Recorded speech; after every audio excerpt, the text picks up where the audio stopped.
तो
दे दो बच्चों को, बोलो ना हैंड आउट दे दे, वो बोलो।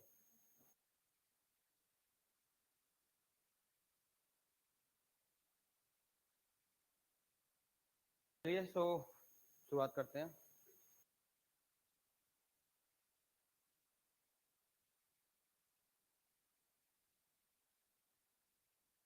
NATO and NATO Plus, this is a news that was left previous week basically. NATO, देखिए इसमें थोड़ा बहुत we have to understand few things that after First World War,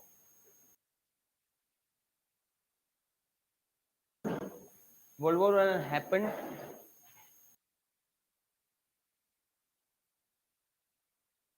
भाई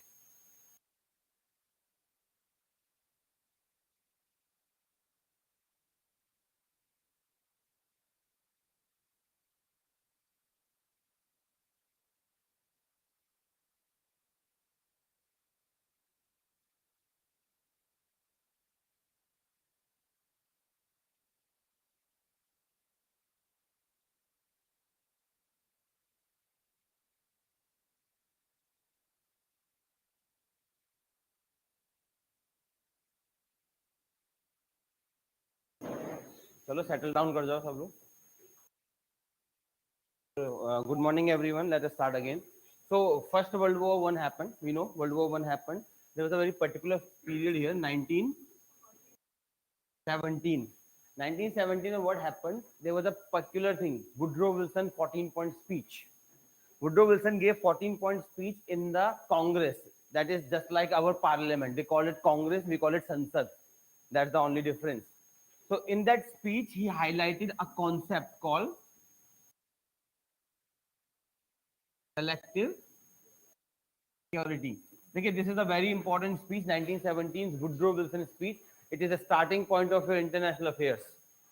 Whatever you study in international affairs is basically based on Woodrow Wilson's 14-point speech, directly or indirectly. Even today's the debates that are going on are directly philosophically based there.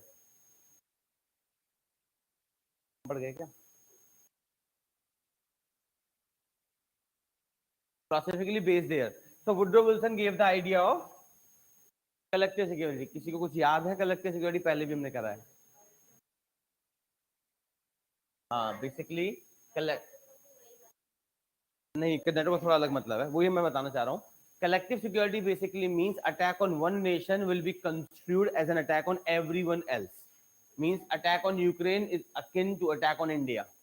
हालांकि real life में ऐसा नहीं होता, but फिर भी So what happened is collective security was operationalized and we created United Nations, UN. UN has the philosophy in collective security. यहाँ तो सबको already पता है. So what happened? UN was a failure. Why UN remained a failure? Because of a particular group called P5.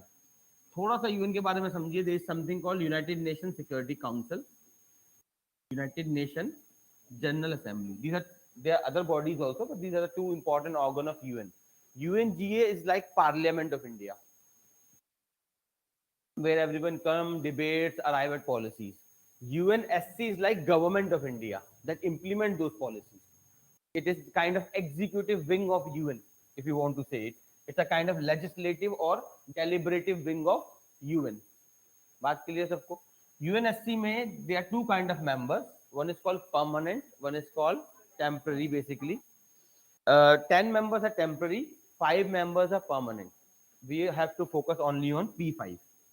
P5 particularly include country like US, China, इन दो की और Russia.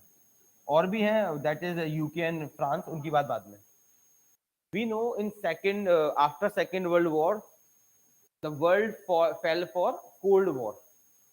Cold War was a war between two ideologies. It was not a war between America and USSR. It was a war between two ideas, set of ideas. One is capitalism, other is socialism or communism. So basically what happened, those ideas are fighting with each other. Because of that, देखिए दोनों country, USSR and US, were on P5. So UN became non-functional. It was not doing anything. जैसे अभी Ukraine में नहीं हो रहा. Ukraine में Russia has invaded. UN should take action because UN believes in collective security and Ukraine security is the concern of UN also. But because Russia is in P5, चाहकर भी UN उसके खिलाफ इस्तेमाल नहीं होगी. बात को समझ में आ रही है? तो अब जब ये फेलियर होने लगा ना, तो US thought, why shouldn't I have a new idea? And it arrived at a new idea called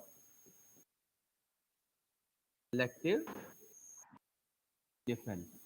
और NATO उसी का एग्जाम्पल है. तो समझ में आया? So collective defense you can call like a छोटा collective security, a small collective security.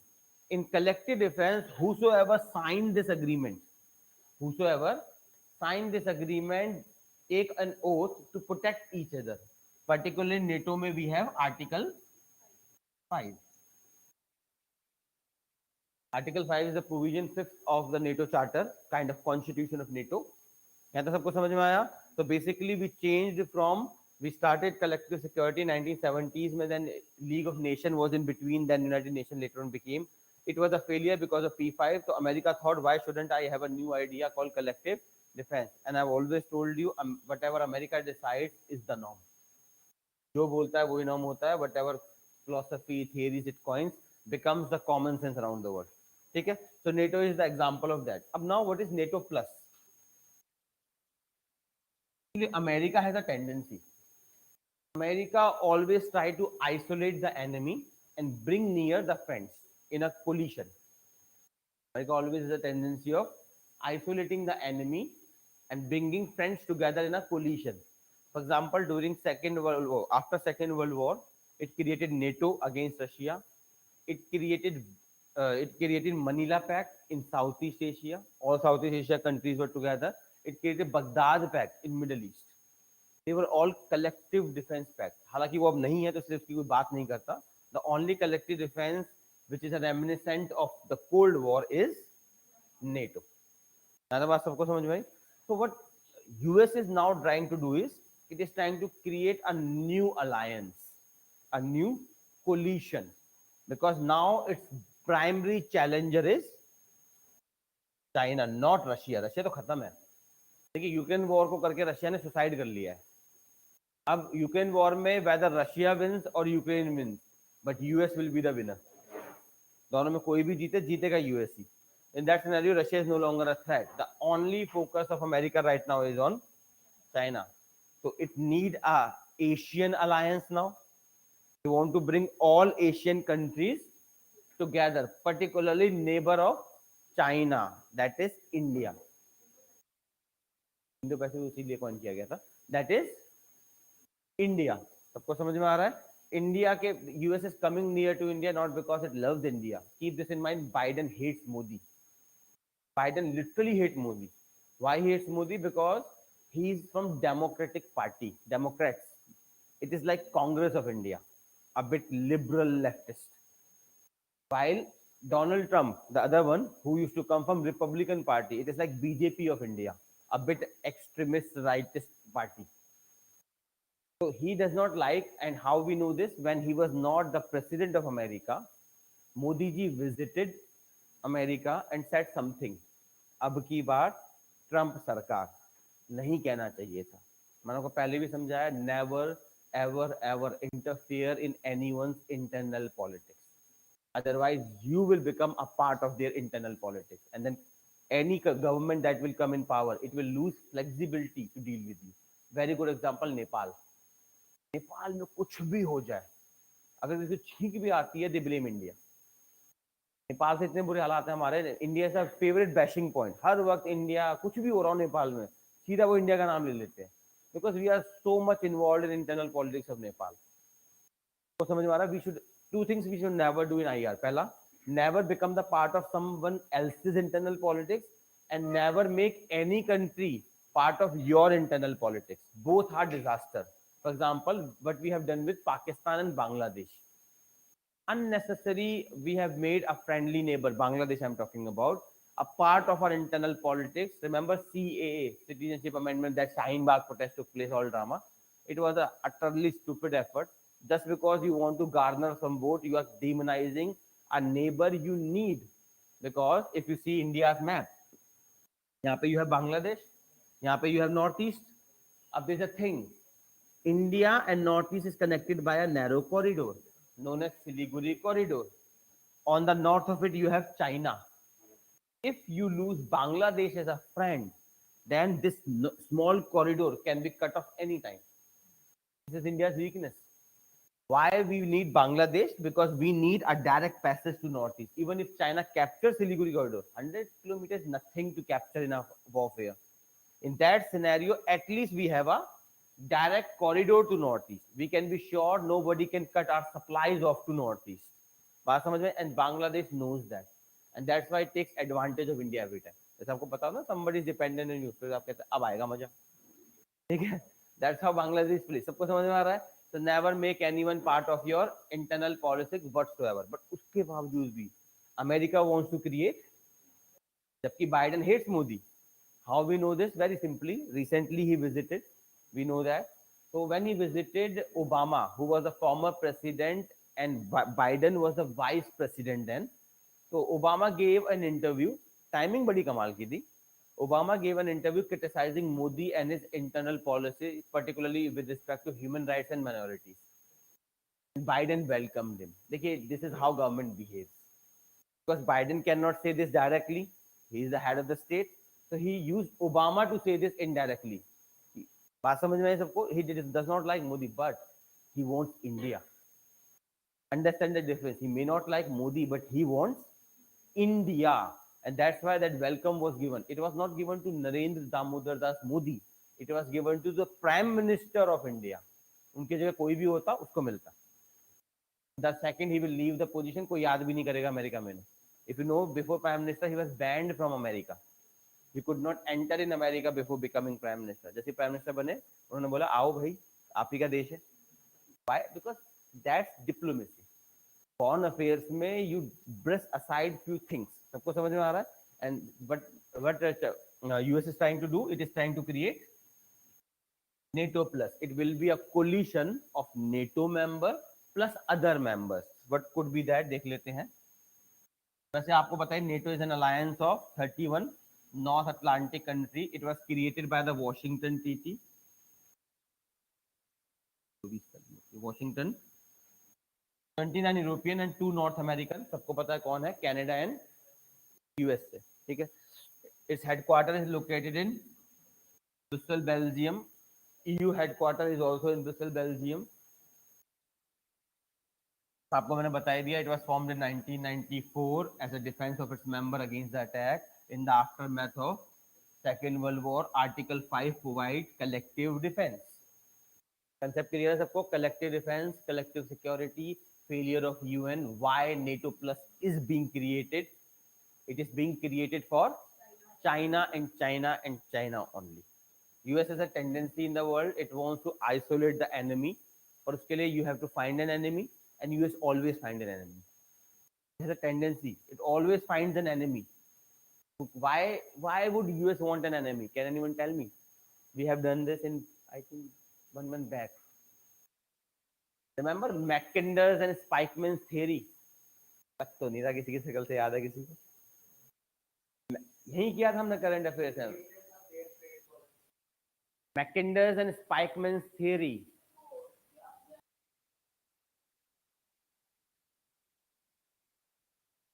नहीं, वो अलग था, वो तो हेटेरोफिली वगैरह था, वो अलग था. मैकिंडर्स एंड स्पाइकमैन्स थ्योरी किसी को याद नहीं आ रही? हाँ बिल्कुल सही, बिल्कुल सही, बिल्कुल सही. That's Mackinder's and Spykman theory, rimland theory and heartland theory. मैंने आपको आई थिंक 1 महीने पहले जो सैटरडे क्लास में समझाया था. मैकिंडर्स एंड स्पाइकमैन बहुत इंपॉर्टेंट है. Mackinder's and Spykman theory says rimland and heartland theories. It says anyone who controls the heartland will control the world. Which is the heartland? The Eurasia and Middle East. And next theory says whosoever controls the rimland will control the world. What are the rimland? The nations around the oceans. And why is it so? Because majority of the trade goes from oceans. So if you control those lands, you control the oceans, you control what? The trade, and you can control a country. Same heartland. That's why I told you America will never like to have Europe united. America is the reason Europe is divided into 2 blocks. European countries have no problem with Russia. America has problem with Russia.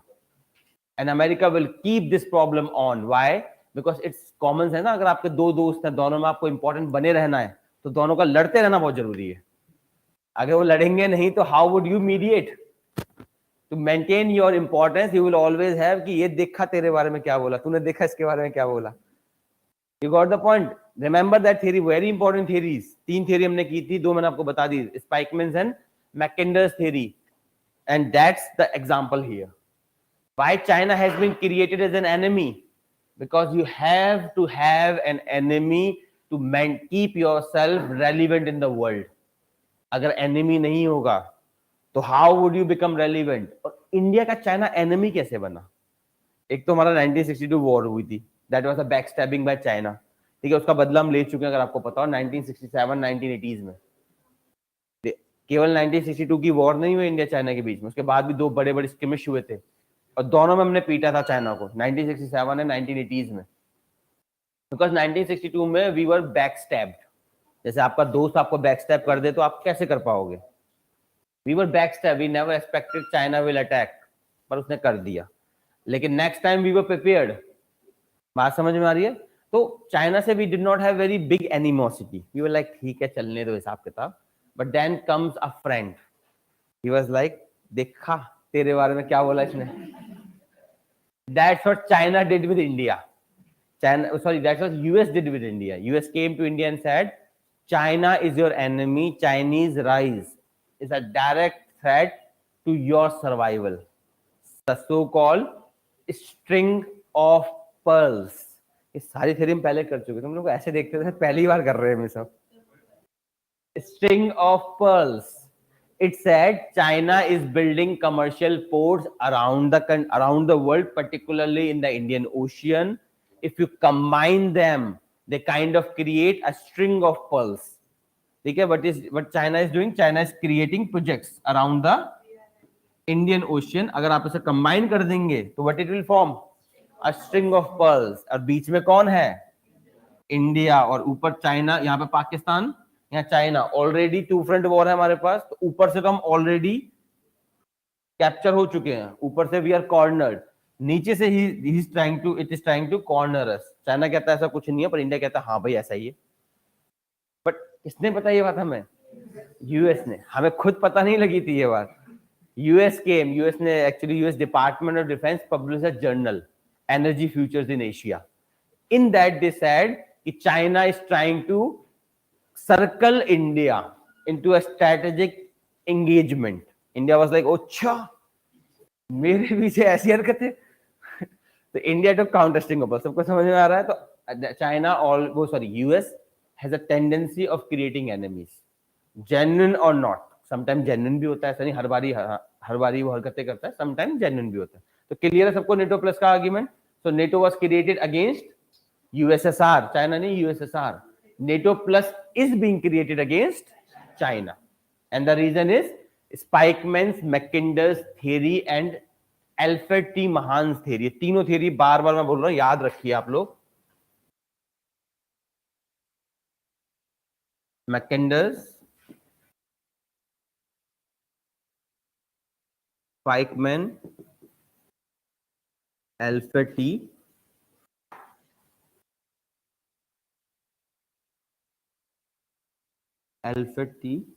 अबे यार क्या है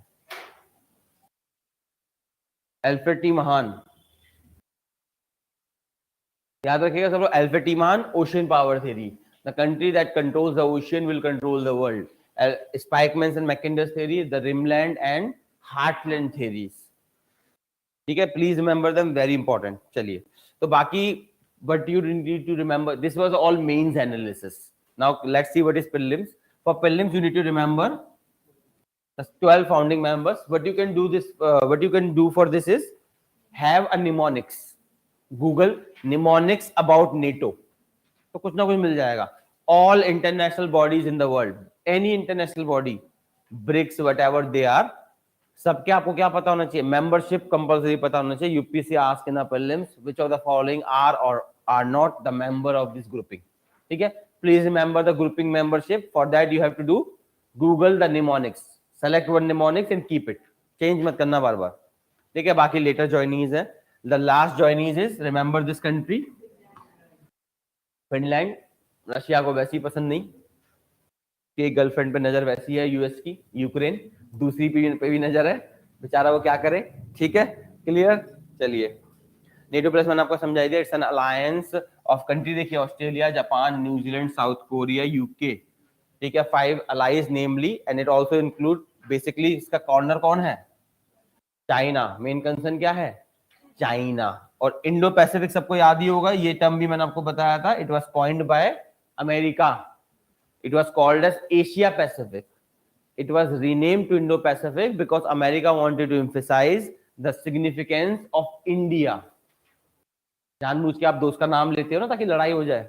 उसने बोला था उसका नाम ये है, तो जानबूझ के ये चाइना को इंस्टिगेट करने वाली बात है. देखिए इंडो पैसिफिक करने से इंडिया का क्या बदल गया. एशिया पैसिफिक भी रख सकते थे बट एशिया में प्रॉब्लम थी because Asia Pacific includes China also. Asia includes China and Russia also. So by doing Indo-Pacific, you're clearly emphasizing that it's an alliance against China. जबकि Modi ji clarified, Modi ji later on clarified that Indo-Pacific is an economic grouping. Indo-Pacific is an economic grouping and a concept, economic concept. It is not against anyone. फिर US आया, उसने बोला तूने ये बोला, and then US came and said Indo-Pacific is the part of America's foreign policy. ठीक है, तो जिस कॉन्फ्रेंस में मोदी जी ने बात बोली, उसी कॉन्फ्रेंस में अमेरिका ने उसको काउंटर करते बोल दिया. And literally Russia hates this. भाई रशिया भी हेट करेगा इसे. And Russia is now calling that India is becoming the part of US foreign policy. जैसे किसी जमाने में पाकिस्तान हुआ करता था यूएस फॉरेन पॉलिसी का पार्ट, तो रशिया ने ओपनली, अभी नहीं बोल रहा वो because it needs us Ukraine war में, ऑयल के चक्कर में. Before that Russian foreign minister Sergey Lavrov has said it clearly. Now India is nothing more than a tool of American foreign policy. इतना strong criticism नहीं करता था कभी Russia हमारा. ठीक है, हमारे वैसे भी हम मूव ऑन कर चुके हैं. अब हमारे पास नया फ्रेंड है. ठीक है, अब हम मूव ऑन कर चुके हैं. जैसे रोना रोते रहो. ठीक है, चलिए. Benefits for India, theoretical benefit, geopolitical implication मैंने आपको समझाई दिया. Russia will be a bit angry. ठीक है, and USA that country, China will be a bit angry. Please remember all this theory. अच्छा हाँ, इसमें मुझे आप बताइए, should India join NATO plus? क्यों नहीं ज्वाइन करें? देखिए, if you have any idea why we created NAM, non aligned movement. because there were two blocks on earth, communist and the capitalist. We were in a problem because we are near to a communist bloc. China and Russia are geographically near to India. USA is a far-fetched country. And that is why even when we were a liberal democracy like USA, मतलब है भी, ठीक है, we are a liberal democracy like USA, even then we could not go with USA. It was an understanding of Nehru. Nehru was clear कि यार we cannot join USA. I like this person but cannot go with this person क्योंकि मेरी girlfriend बहुत पेलेगी मेरे को, ठीक है, and that girlfriend is approximately near to China and Russia. बात समझ में आई? China and Russia, you are near geographically, and US is a far-fetched country. और IR में please remember everyone, no country will come to your help until unless their interests are involved. ऐसा कोई नहीं है, कोई यहाँ पे कोई दिल का अच्छा व्यक्ति नहीं है. No country will come to your help. Take India's example. We did not go with America and Ukraine because Ukraine से हमें क्या लेना देना. But China के केस में we are going with America. So no country will come to your assistance if you need them. They will come to your assistance only and only if their interests are involved. कल India Pakistan से लड़े तो chances है कि USA may not help, but कल India अगर China से लड़े तो चांसेस है US will help. Getting the point? Depending upon the interest everyone is doing this. ठीक है, इस पे थोड़ा सा देखिए, because we have to write both sides. तो नेगेटिव्स तो we all know of joining alliance. Positives भी हैं because whether we like it और नॉट, चाइना इज एन अग्रेसर. ठीक है, चाहे वो सुना ना, चीनी चाहे चाय में हो या दोस्ती में हमें पसंद नहीं. तो वैसी this is the thing, China is an aggressor and we should take China as such and we should take counter measures. And China, the behaviour China is having on borders with us, constant चल रहा है हमारा drama. North east, sorry, Ladakh वगैरह में, अरुणाचल प्रदेश में, it's constantly going on. That Pangong Tso lake, that is the news we have will cover later. सबको समझ में आ रहा है? तो we have to take some kind of counter measure, पहली चीज. एंड सेकंड चीज, what I just told you, just because you have signed an agreement, nobody will come to your help just because you need them. Same goes with India. Just because you have joined NATO Plus, it does not mean you will commit your military if America needs it, unless you are directly impacted. Alliances are not a wedlock that cannot be broken. They are just like a relationship. ठीक है? That works if both are committed, otherwise अपने अपने घर निकलो. बात समझ में आई सबको?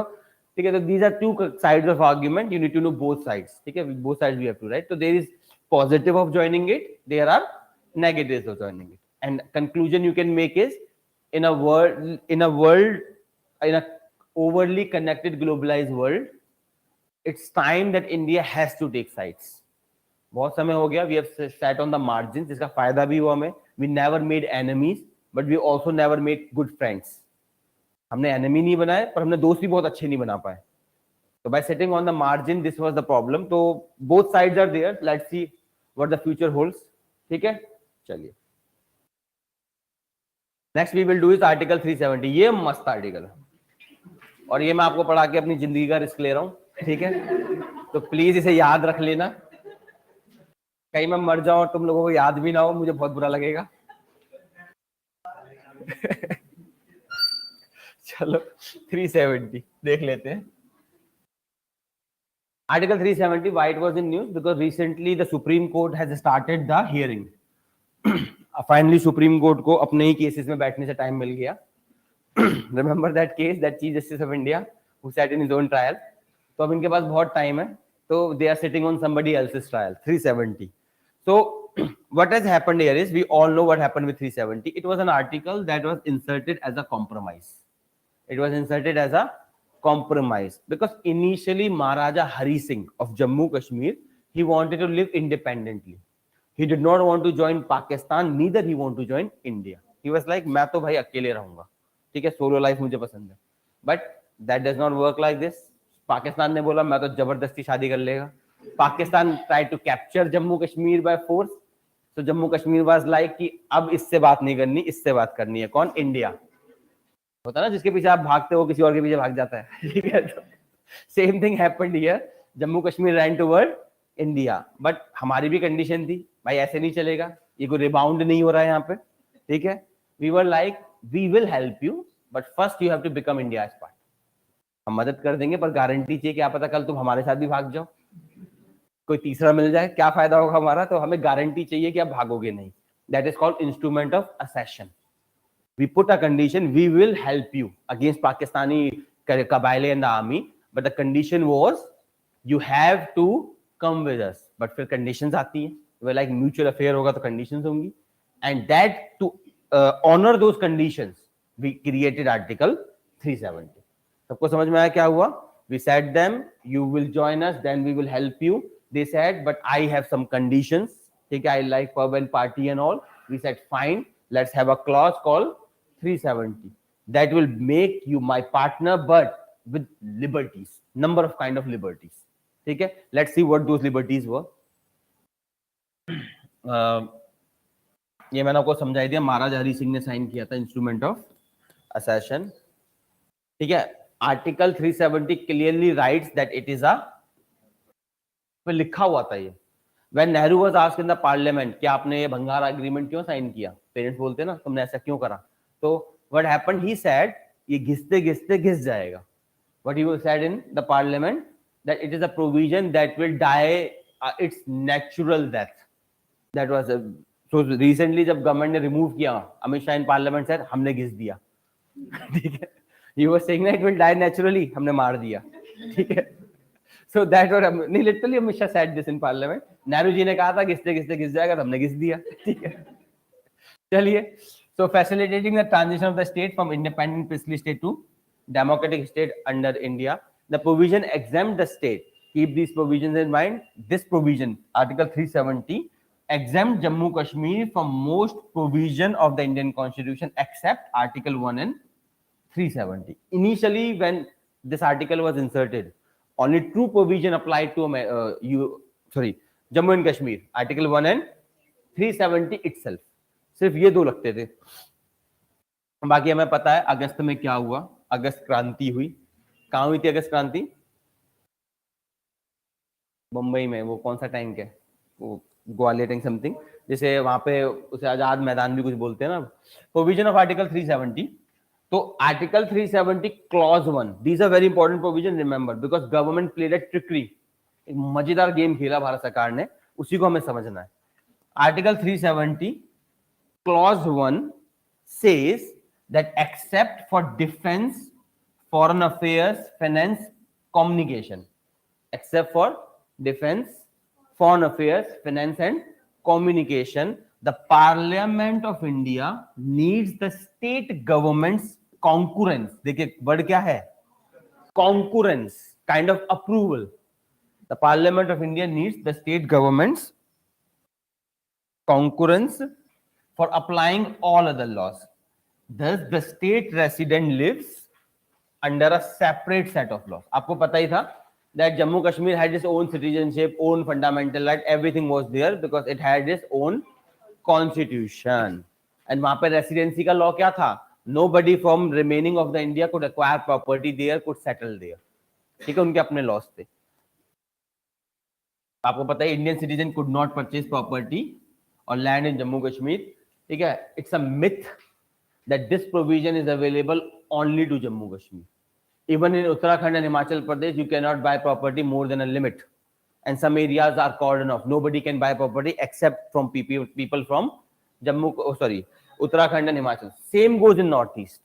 Northeast में आप घुस नहीं सकते, प्रॉपर्टी खरीदना छोड़ ही दो.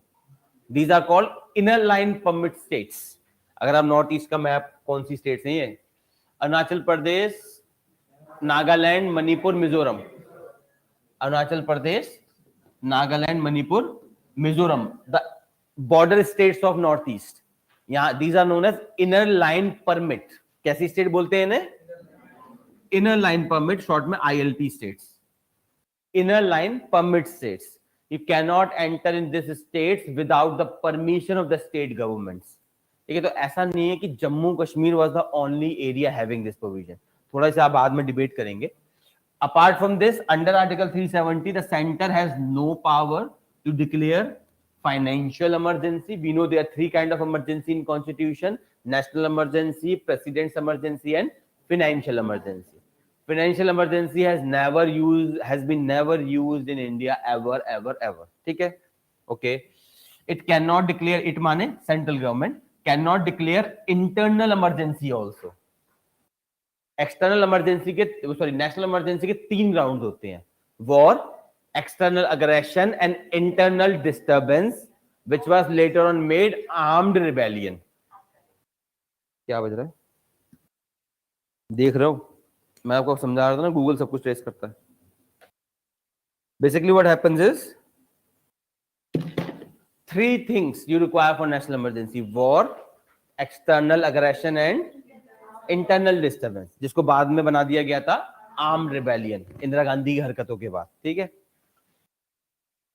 तो no power to declare financial emergency, no power to declare national emergency on internal grounds.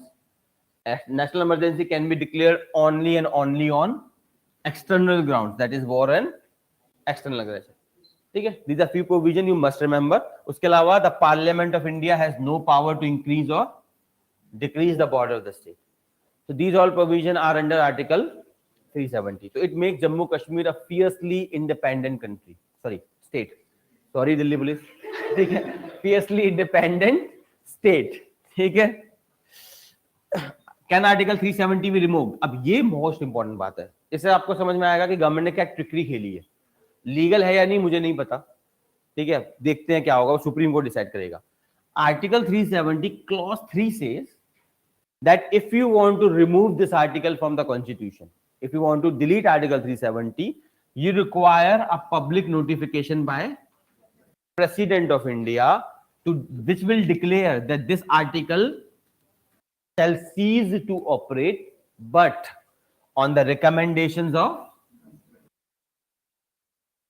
अब प्रॉब्लम यहां पे आ गई, the constituent assembly of Jammu Kashmir is no longer there. Constituent assembly समझते हैं ना सब लोग, it's an assembly that made the constitution. जैसे इंडिया के केस में कौन था, हमने किन्हें चुना, we chose the people who formed constituent assembly, they in turn made the constitution of India and constitution of India made the parliament. ये chronology है, same happened in Jammu Kashmir.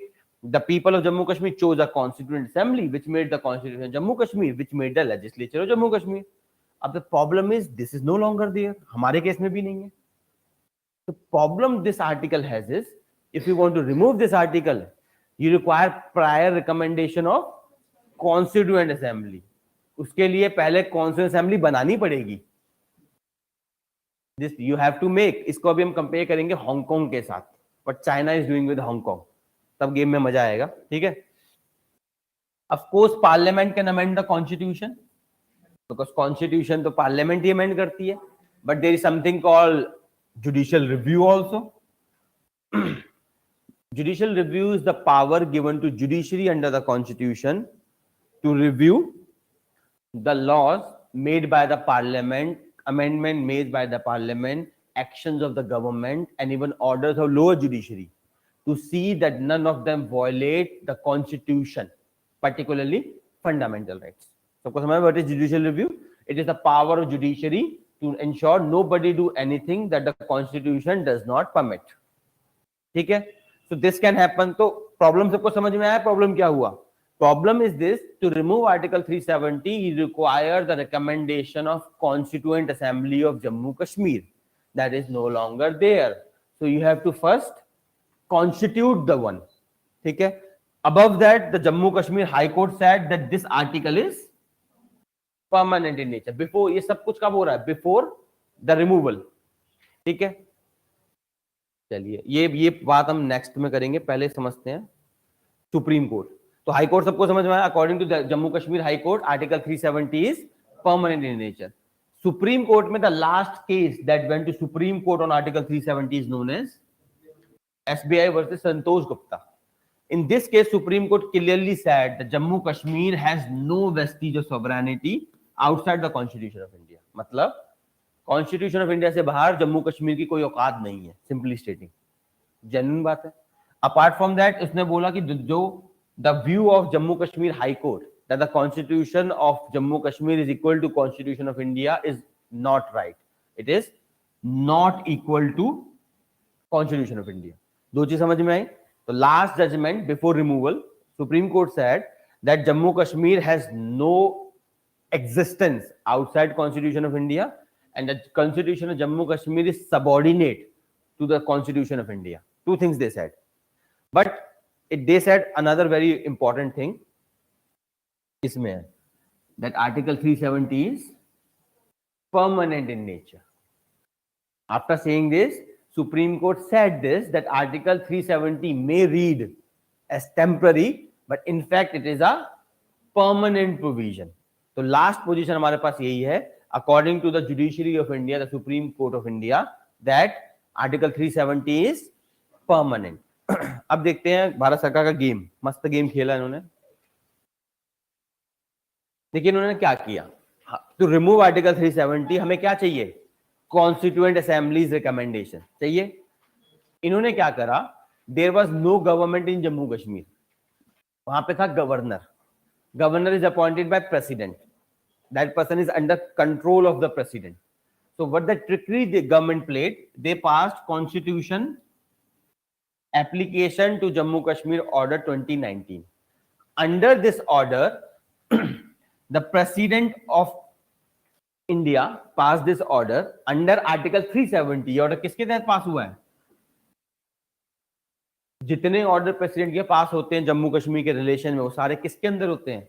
370 के under. 370 president pass an order constitution application to Jammu Kashmir order 2019। लेकिन थोड़ी देर पहले मैंने आपको article 370 में समझाया था कि except for foreign affairs, defence, communication and currency, finance, all other for all other purposes, the Parliament of India for anything require what?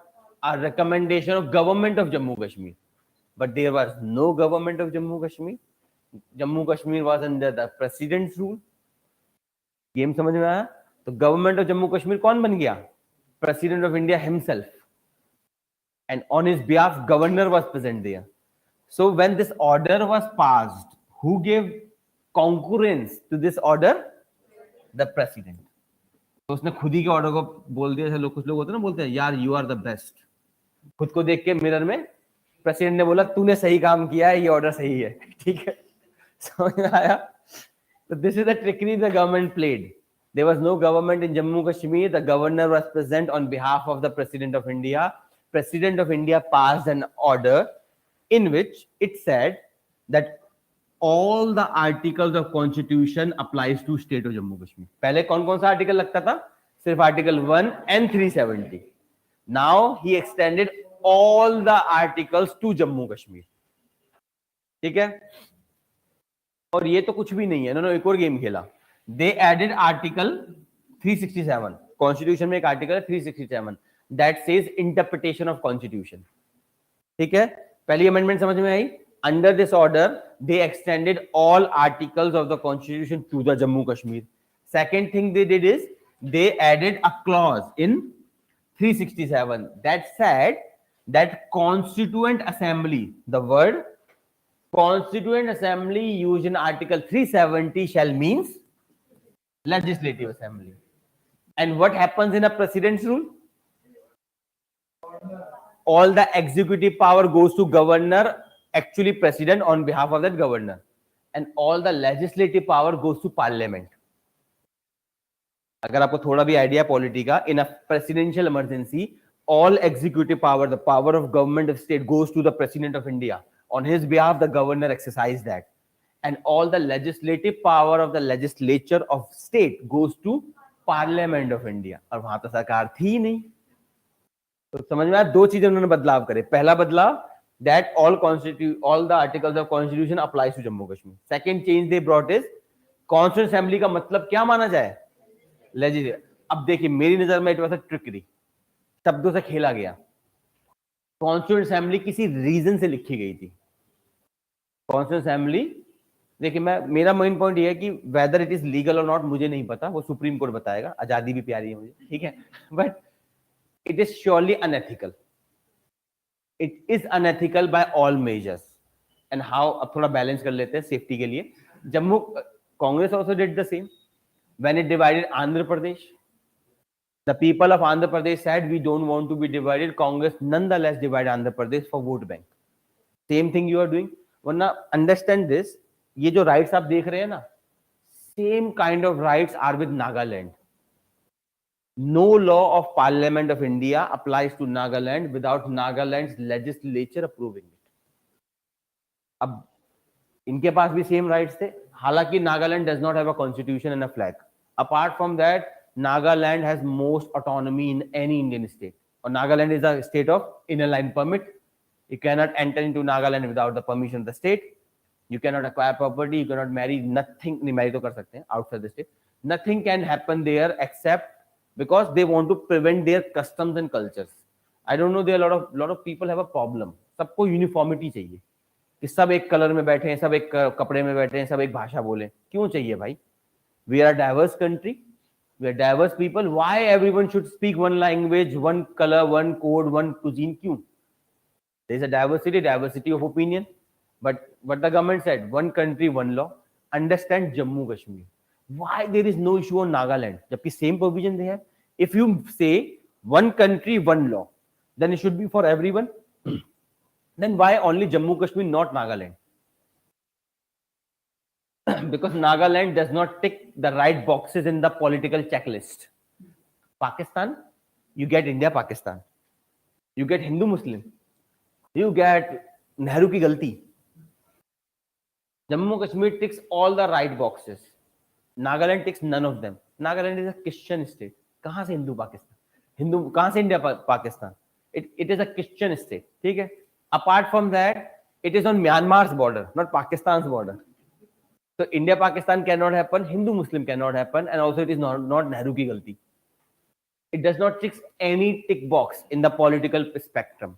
And remember, I have always said politics is neither bad nor good.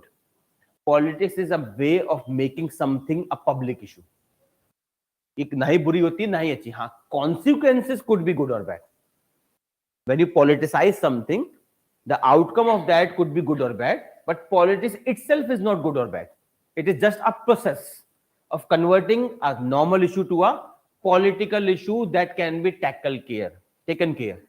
ये मैं समझता हूँ, for example, female issue में मैं हमेशा कहता हूँ, what is the biggest problem with the feminism? They have no political cloud of their own, no political party of their own. They have no political party, so there is no one who talks for them only. सब लोग अपनी party के हिसाब से बोलते हैं. बात समझ में आई? यहाँ तक क्लियर हुआ game? What was the game played? A constitutional order was passed in which all articles of the constitution were extended to Jammu Kashmir. 367 में a new line was added which said Constituent Assembly shall means Legislative Assembly. And this approval was got from the president himself. क्योंकि there was no government in Jammu Kashmir. ठीक है? तो practically वही मैंने लिखा है in practical terms. When state government gave concurrence to the significant change, it was essentially president providing concurrence to his own decisions. ठीक है? Narcissist. चलिए अब क्या हुआ? तो आज all the provision of constitution extend हो गए. 367 के तहत अब वर्ड कॉन्स्टिट्यूएंट असेंबली का मतलब क्या बन गया? Legislative assembly. और जम्मू कश्मीर किसके अंदर था? President's rule. In president's rule all executive power goes to the president और legislative power goes to the parliament. तो what happened? India's home minister Amit Shah he introduce a resolution in Rajya Sabha because 370 clause 3 क्या कहता है? For removing 370, you require a recommendation of Constituent Assembly of Jammu Kashmir. Constituent Assembly of Jammu Kashmir became the legislature of Jammu Kashmir. The legislature of Jammu Kashmir became the Parliament of India because of President's rule in Jammu Kashmir. सबको समझ में आया? तो he moved a resolution in Rajya Sabha which gave the recommendation to remove the article. तो जो recommendation Constituent Assembly of Jammu Kashmir को देनी थी वो किसने दे दी? राज्य सभा ने दे दी. एंड प्रेसिडेंट ने बोला ये हुई ना बात, I like this game, and president remove article 370. Clear है what was the trick we played? अब मैं फिर कहूंगा I don't know it is legal और इलीगल, मुझे नहीं पता, सुप्रीम कोर्ट डिसाइड कर लेगा. Unethical for sure. Example, if tomorrow Jammu Kashmir is to be divided, sorry क्या नाम है इसका, यूपी, बिकॉज यूपी में there is a demand of creating two more states, the western UP and eastern UP, two different states. There is similar demand in a lot of states in India. Like Maharashtra, Vidarbha want to separate itself. So if UP will be divided into 2 or 3 or 4 parts, it shall be the decision of people of UP. That's how democracy works. It is not a dictatorship. कि you देखिए, this is what who did? Britishers did with Bengal, the partition of Bengal, which you will study in modern history. The partition of Bengal ऐसे ही तो हुआ था. They did not ask the people, they just divided it. How you can do this? It is surely unbecoming of the mother of democracy. Legal हो सकता है भाई, legal तो जान लेना भी होता है if you are a police officer, but killing a person is sin. तो sin तो हमेशा ही रहने वाला है, whether you are in uniform or not. सबको समझ में आ रहा है? The people of UP will decide what will be the future of UP. Similarly, the people of Andhra Pradesh will decide what will be the future of Andhra Pradesh. Sitting in Delhi, you will not take a decision of the fate of Andhra Pradesh. Ask them first. That is how democracy functions. अब करने को तो कुछ भी कर सकते हैं. Just because you have the power to do something, इसका मतलब थोड़ा ना आप करोगे भी. Just because you can beat the shit out of anyone, तो इसका मतलब किसी को भी पेल दोगे. But the point, power होना और उसे use करना, these are two different things. Just because you are powerful, it does not mean you should abuse that power. ठीक है, तो it is unethical for sure. Legal, I don't know. Clear? That Supreme Court will decide. As soon as the judgment come, आप लोग याद रखेंगे. अब what we have done, Article 370 चला गया. All the provision of Constitution now applies to Jammu Kashmir. So Article 3 also applies. Article 3 of the Constitution empowers the Parliament of India to restructure any state. जबकि Article 370 में ban था ये. Under Article 370, the Parliament of India cannot alter the boundary of Jammu Kashmir. But अब तो Article 370 रहा ही नहीं. So under Article 3, the government of India, the Parliament of India passed a law and divided Jammu Kashmir into 2 union territories. One is Jammu Kashmir with a legislature, other is Ladakh without a legislature. Both are UT right now. They will be like Delhi right now. The Delhi है ना? Delhi में you have a elected government with no powers and non-elected government with all the powers. कराई था previous Saturday हमने that new commission that has been made utterly stupid हरकतें.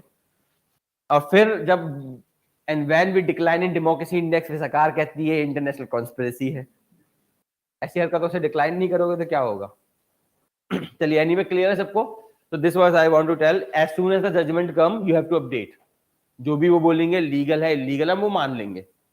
Eight unethical it will always be there and history will जज it. Keep this in mind. people, you know, some kind of people, they are very good at fooling the present, but they are very bad at fooling the future.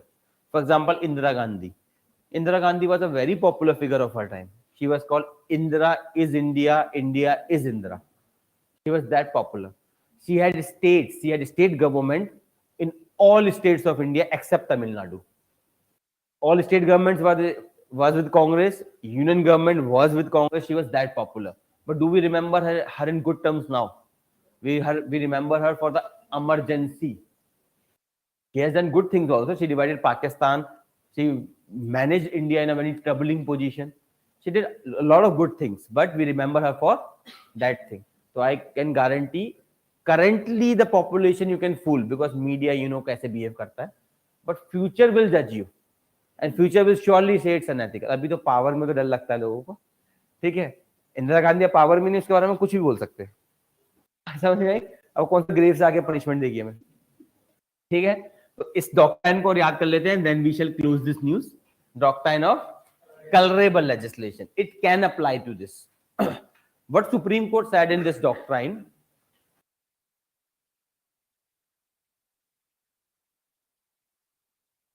वो तो master stroke देखिए, हर कुछ होता है उनका. 2000 रुपए का note लाना मास्टर स्ट्रोक था, उसे हटाना भी मास्टर स्ट्रोक था. फार्म लॉस को लाना भी मास्टर स्ट्रोक था, उसे हटाना भी मास्टर स्ट्रोक था. तो मीडिया के हिसाब से सब कुछ मास्टर स्ट्रोक है. छोड़ दीजिए इंडियन मीडिया को. Doctrine of colorable legislation. What this doctrine says, remember there is a thing in constitution called Schedule 7. क्या किस लिए है ये? Union, state and concurrent list.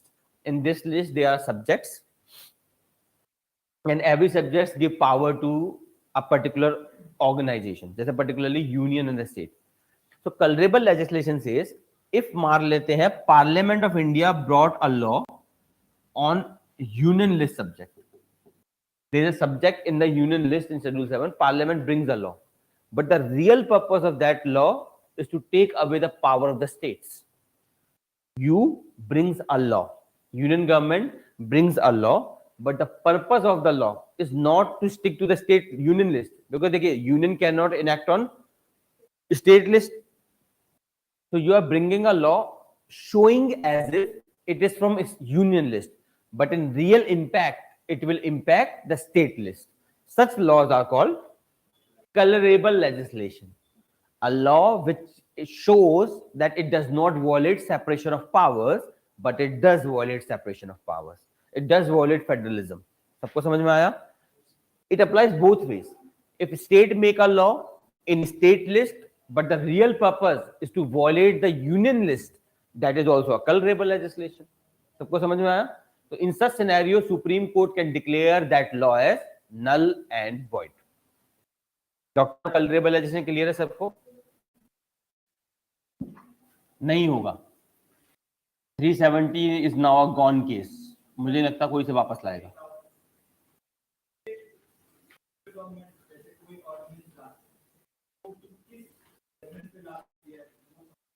Judgement मतलब वो केवल यूनियन लिस्ट पे ला सकती है. यूनियन लिस्ट में जितने सब्जेक्ट होंगे उन पे ला सकती है, और किसी पे नहीं. कांग्रेस पे भी ला सकती है, वो कांग्रेस पे बना सकते हैं वो लोग. ये स्टेट लिस्ट पे नहीं ला सकती. ऑर्डिनेंस इमरजेंसी पावर होता है. It's just like a law but temporary. चलिए क्लियर है सबको आर्टिकल 370 का story and the trick replayed.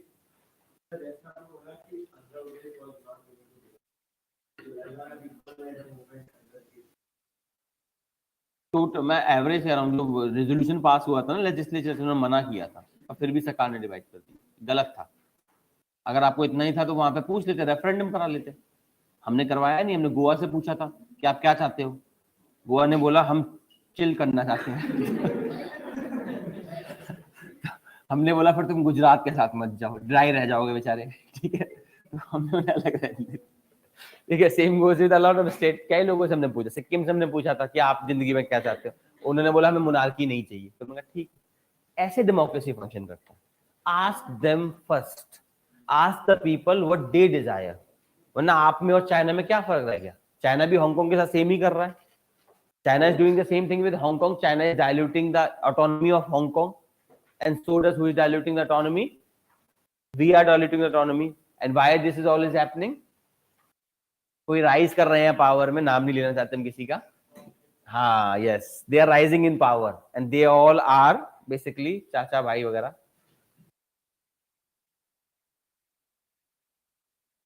Hong Kong का केस ये है कि हांगकांग भी एक ऑटोनोमस था. हांगकांग जब यूके ने दिया था, यूके कंट्रोल में था. When it gave to China, it said you may have a communism, but Hong Kong will have a democracy. It is called one country two system. जैसा हमारा था one country two constitution, उनका भी है one country two system. जैसे हम कह रहे हैं हम बर्दाश्त नहीं करेंगे, चाइना भी कह रहा है हम बर्दाश्त नहीं करेंगे. तो this is a problem with छोड़ो, this is a problem with some लोग. ठीक है, इलेक्शन इसलिए डिले हो रहे हैं बिकॉज इलेक्शन तब होते हैं जब जनता बिलीव करती है. ठीक है, गवर्नमेंट तब तक इलेक्शन नहीं करवाएगी जब तक उन्हें यकीन ना हो जाए कि वो जीतेंगे. यूनियन गवर्नमेंट तब तक जम्मू कश्मीर में इलेक्शन नहीं कराएगी जब तक उसे यकीन ना हो जाए कि पीपल्स पार्टिसिपेशन होगा उसमें. और अभी गारंटी नहीं है. देखिए, हमें जम्मू कश्मीर का रियल स्टेटस नहीं पता है because the news from Jammu Kashmir is highly censored. There is so much armed forces present there. हमें लिटरली नहीं पता what is the real status Jammu Kashmir. Tourism में जाते हैं वो एक अलग बात है. टूरिज्म में तो दिल्ली भी बहुत अच्छा लगता है. यानी गो टू टूरिज्म, कहीं भी आप चले जाए किसी भी स्टेट में, when you go in tourism तो you go to a particular places which are well off. You do not know the reality of that state by tourism.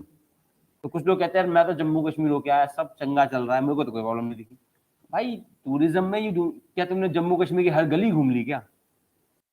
ठीक है, तो पता नहीं. मैं तो होप करता हूँ कि पीपल शुड मूव ऑन. अब जो हो गया सो हो गया, बाद में देख लेना.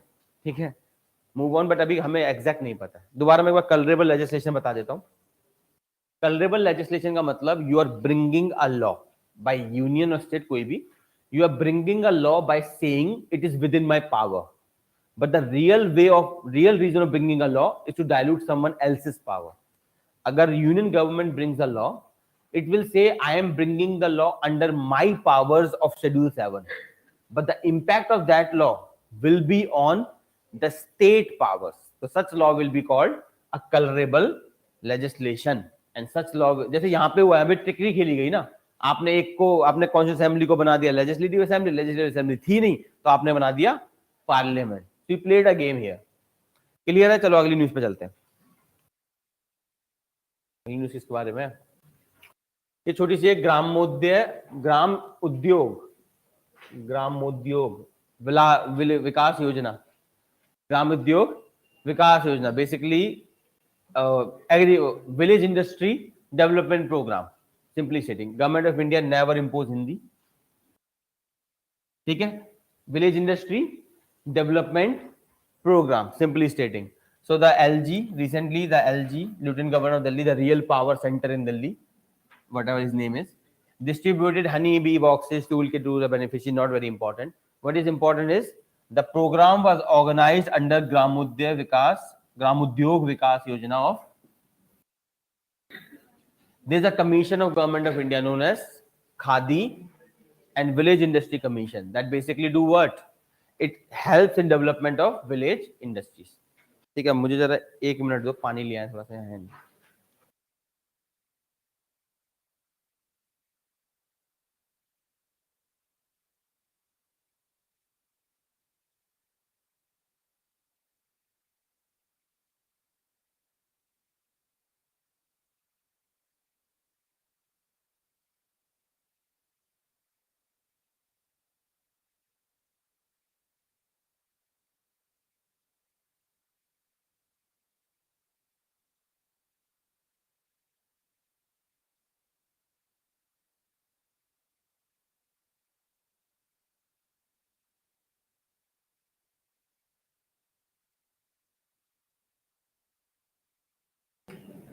चलिए, let us continue. Gramodyog Vikas Yojana. So remember, it is a program of Khadi and Village Industries. It is a program of Khadi and Village Industries of Ministry of MSME. Thank you, guys. Ministry of MSME.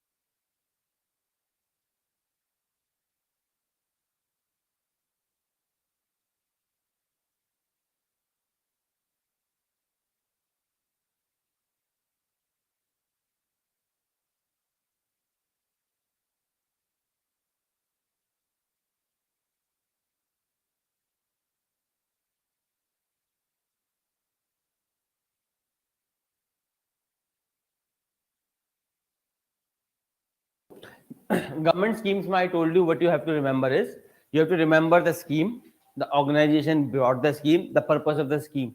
Okay, few points you need to know. What is the scheme, why it was brought, what are the deficiencies, what are the limitations, what are the advantages. Okay, what is the way forward. These things you need to know. And how will you get, what are the important scheme of Government of India, what is the source of that, from where you will get this knowledge, what are the important schemes of Government of India. किसी को याद नहीं? सब चंगा सी है. Gazette में तो कुछ भी सरकार कुछ भी गजेट ऑफ इंडिया में पब्लिश करना पड़ता है, वरना वैलिड नहीं होता. वो एक अलग बात है. अच्छा, इकोनॉमिक सर्वे मैंने आपको बताया था. Economic survey and the president speech. Economic survey and the president speech are a very important source of the schemes of government. वहां पे whichever scheme the government feels are important, they mention them. So everything that is mentioned, every scheme that is mentioned in economic survey and the present speech, you do them in detail. Remaining you can do in just few ideas, 2 to 3 points per the scheme. No details. Clear? Details matlab, what is the scheme, what are the provision, why it was brought, what is the features, what is the weakness, what is the advantage, what could be the way forward. This is called detailed analysis. Or such kind of scheme which are not very mentioned there, 3 to 4 points at most. 2 points about provision, 1 point about benefits, 1 point about negatives. That's it. Clear? चलिए इसे जल्दी से देख लेते हैं. तो it is the component of, ये क्या नाम है इसका, ग्रामोद्योग विकास योजना is the component of khadi ग्रामोद्योग विकास योजना which is a central sector scheme. इसका मतलब क्या होता है, किसी को आइडिया है? सेंट्रल स्पॉन्सर नहीं है, सेंट्रल गवर्नमेंट स्कीम है. सेंट्रल सेक्टर स्कीम का मतलब होता है the 100% of the money will come from central government. Other is centrally sponsored scheme. For the money for such schemes come from central and the state both. ठीक है. So it is implemented by Khadi and Village Industry Commission, which works under Ministry of MSME. MSME means micro, small and medium enterprises. You must know the definition. Now, micro, small and medium enterprises are classified on the basis of two things: investment in machinery and other offices and turnover. दो basis पर classification होती है. MSME are classified on the basis of two things: investment in machinery, offices and turnover. ठीक है. You need to know what is the difference. ये factual है, पढ़ लेना. ठीक है. माइक्रो किसे बोलते हैं, स्मॉल किसे बोलते हैं, मीडियम इंडस्ट्री किसे बोलते हैं. whatever the parameters जो है, rot learn them. कोई कंसेप्ट नहीं है पर जरूरी है. एमएसएमई फेवरेट टॉपिक है यूपीएससी का. ऑब्जेक्टिव्स ऑफ whatever आपको समझिएगा, promote and development of village industry, training, capacity building, research, development, marketing. ये एक ऐसे पॉइंट है जो हर जगह होते हैं. These points are such which are available in every government scheme. करता कोई नहीं इन पॉइंट को, लेकिन होते हर स्कीम में. ठीक है. तो this is the point you can always put कि हाँ भाई वी विल प्रोवाइड ट्रेनिंग. आप खुद सोचिए एक स्कीम में क्या होगा. We will go for capacity building, we will go for training, we will go for provision of finance, we will go for this and that. The same thing is always available, but for this thing you must remember it is a component of Khadi Gramodyog Vikas Yojana, or it is a central sector scheme. It is operated by Khadi and Village Industry Commission of under Ministry of MSME. Okay, ये थोड़ा important है, बाकी तो normal points है. And what kind of industries are included? आपका food processing है, minerals है, cosmetic है, leather, plastic वगैरह, रूरल इंजीनियरिंग टेक्नोलॉजी, सारा रूरल वाला है. Significance, very easy significance, because Gandhi ji said that India lives in its villages and agriculture is the soul of Indian economy. ऐसा क्यों, थोड़ा मैंने शायद आपको बताया होगा पहले भी. We know sector of economy are primary, secondary and tertiary. We know that primary basically means raw material based, जैसे एग्रीकल्चर, माइनिंग, फिशरीज वगैरह वगैरह. Secondary means processing based, processing of raw material, like your processing of food, your manufacturing of clothes, leather, footwear. There are numerous examples. Tertiary are kind of services based. There are two kinds of services: high-end services and low-end services. Low-end services are tertiary. High-end services are called quaternary. High-end services माने teachers, doctor, engineers. They provide a service which is knowledge based, not physical based. When you go to a doctor, वो ये थोड़ा घर पे आ जाता है. What that person do? Provide the knowledge based services. Same a teacher does, same an engineer, doctor वगैरह सब यही काम करते हैं. They are called high end services, and those services are the part of quaternary. ये मैं extra बता रहा हूँ, इसमें नहीं होगा, अलग से समझा रहा हूँ आपको. बात समझ में आई? अब why मैं इस स्टेटमेंट को समझाना चाहता हूँ. Why Gandhi said agriculture is the soul of Indian economy. ये बकवास इसने क्यों करी, हमें ये समझना है. Why he did so? Because what happened? India jumped from primary to, actually होना क्या चाहिए था? India should have jumped from primary to secondary to tertiary, because secondary is the largest employer in the world. How come China has done better in socio-economic indicators than India? जबकि India's GDP is now the 5th largest economy in the world. फिर भी the reason being China is the world's manufacturing hub, and to manufacture things you require labor. Services are highly technical jobs. Not everyone can do them. They are the highest paying jobs also. Out of all these three, tertiary sector, especially quaternary, within tertiary, quaternary, high-end services, they are the highest paying jobs ever. But the problem is not everyone can do them, because everyone does not have the required skill for that. सबको ये बात समझ में आ रही है? A problem happened with India. India is the fifth largest economy on what grounds? Because of tertiary sector. But majority of India depends on primary. Why? Because they could not move to secondary. सबको समझ में आ रहा है what happened? India skipped a stage. India jumped from primary to tertiary. And because of this, the largest GDP comes from tertiary services. But not everyone can do services. And also services does not provide large employment. They provide high paying employment, but few.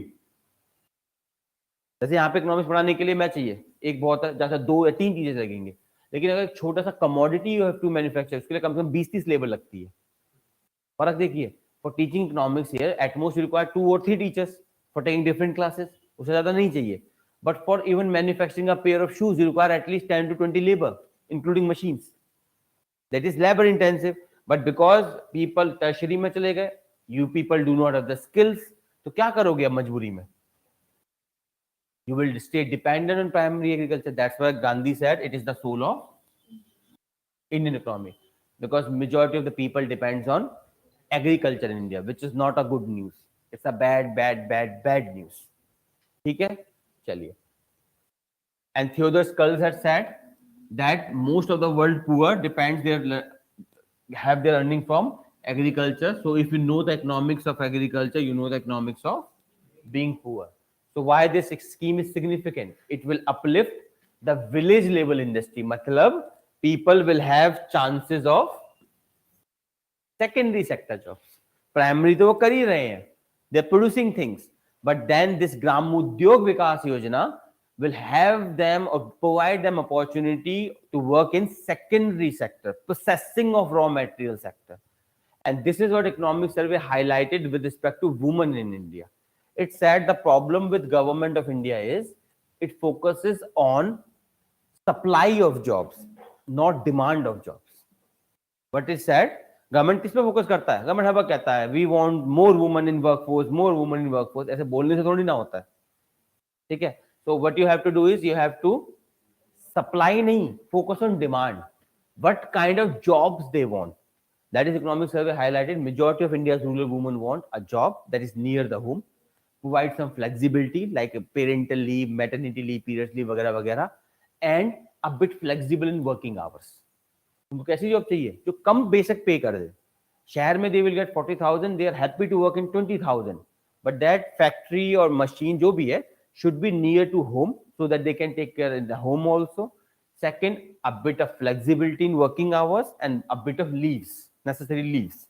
That's what they want. And economic survey said the two industries that can do that is textile and leather. Textile and leather are highly labor intensive and they can be established in far flung villages. सबको समझ देखिए, सबका फायदा है. If you establish a factory in far flung village, government will give you incentives, you will get a cheaper land, and these are the commodity which does not shrink over time. ऐसा नहीं है कि आप बिहार से यहाँ पे transport करोगे तो shrink कर जाएगा. As happened with other commodity which are volatile, if you transport them to a long distance, they evaporate, they deteriorate, like food, vegetables and all. This is not a commodity that will happen to that. So establish a factory in rural area, you will industrialize rural area, they will have a factory which will offload them from primary sector.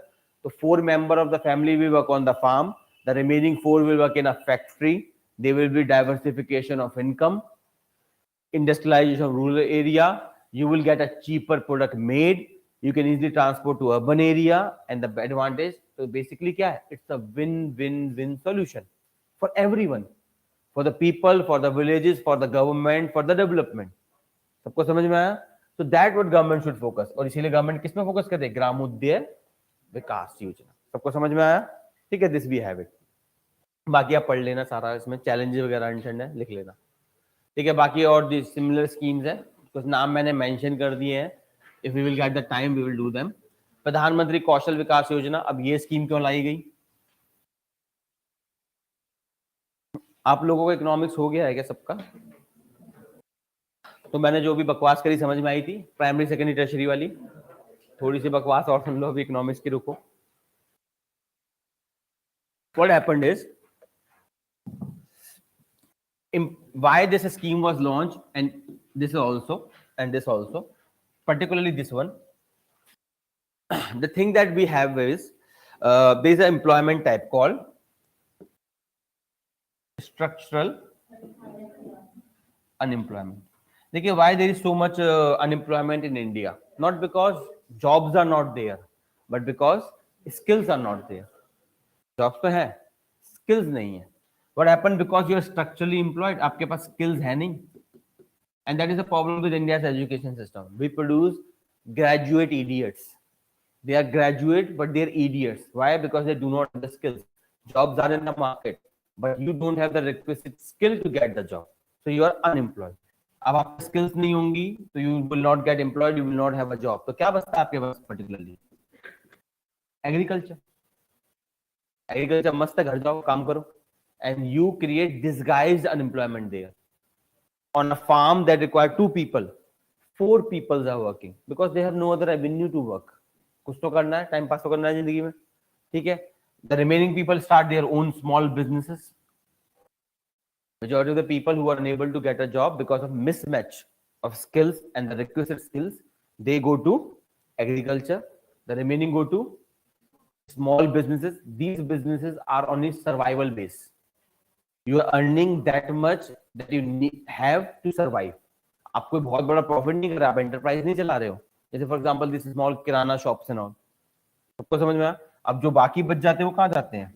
Government jobs. कहते हैं सरकार का ही काम कर लेते हैं, because government jobs does not require skills at exam level. इसलिए गवर्नमेंट जॉब में क्या होता है,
स्टीरियोटाइप्ड, हम हर चीज को कॉमन सेंस में ले लेते हैं। जैसे अगर मैं पूछूं which of the following community has the poorest sex ratio, Hindu, Muslim, Sikh and Christians.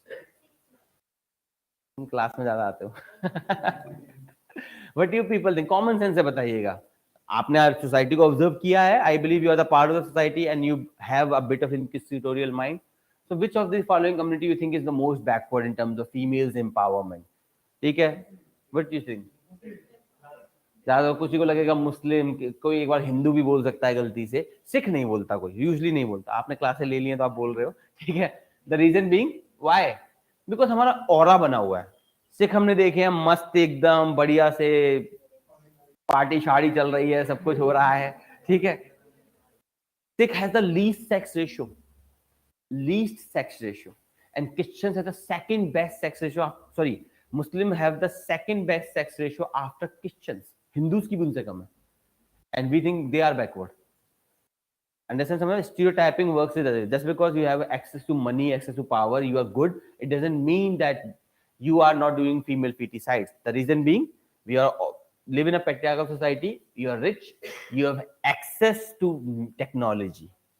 एक गरीब व्यक्ति कहाँ जाएगा, उसे मना कर देंगे हॉस्पिटल वाले, बिकॉज अलाउड नहीं होता, प्री नेटल कंसेप्शन का डायग्नोसिस अलाउड नहीं है इंडिया में, इलीगल है। पर आप रिच हो तो आप पे एक्सेस है तो आप पे टूल्स है, ठीक है। तो ये स्टीरियोटाइप चलते रहते हैं, don't fall for them.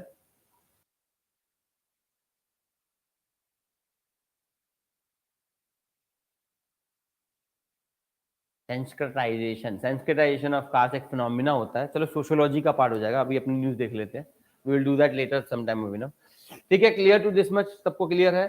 CPI कितना हो गया हमारा? 4.8। सबसे पहले हमें समझना पड़ेगा ये इन्फ्लेशन कहाँ हो गई है। What is inflation? हाँ, 2 मतलब होते हैं या तो राइज इन प्राइसेस या फिर decline in purchasing power of money. और just give me a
Okay, so inflation, we all understand inflation, basically rise in prices or decline in purchasing power of money, and inflation simple मतलब होता है demand is more than supply.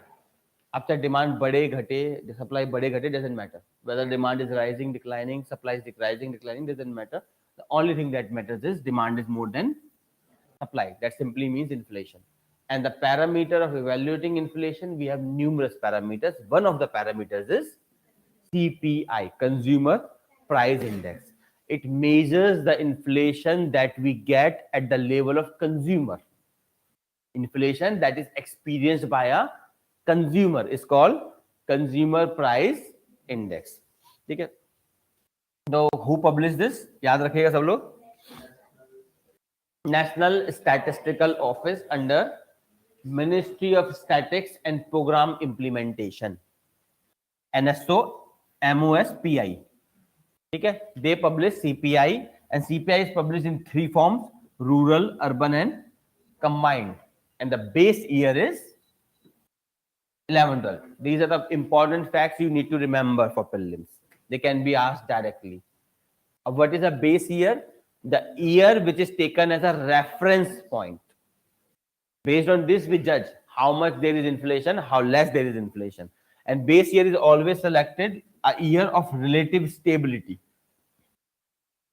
When there was no excessive production, there was no very low production. there is no extreme event whether good or bad, it is average year. ठीक है, that year is often taken as an base year, और ये over time revise किया जाता है because over time technology changes. The technology that we were using to make products in 2011 will be very different today. अब तो artificial intelligence भी infuse हो गया है, समझ में आ रहा? तो we will change. So would we make 2021 as the reference year? Why? Corona. Because of Corona, the economy was in a very troubling phase. So current economy is not the real picture. It is going up, down, up, down. Around 2 to 3 years down the line, we will have a stable economy. Then we can really predict we are better before Corona, after Corona, or worse after Corona. सबको समझ में आई बात? The base year is that parameter.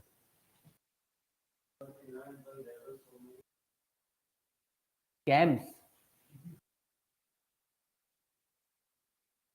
So, any idea what kind of scam? Why those scams were based on? What was the basis of those scams? It was a CAG report.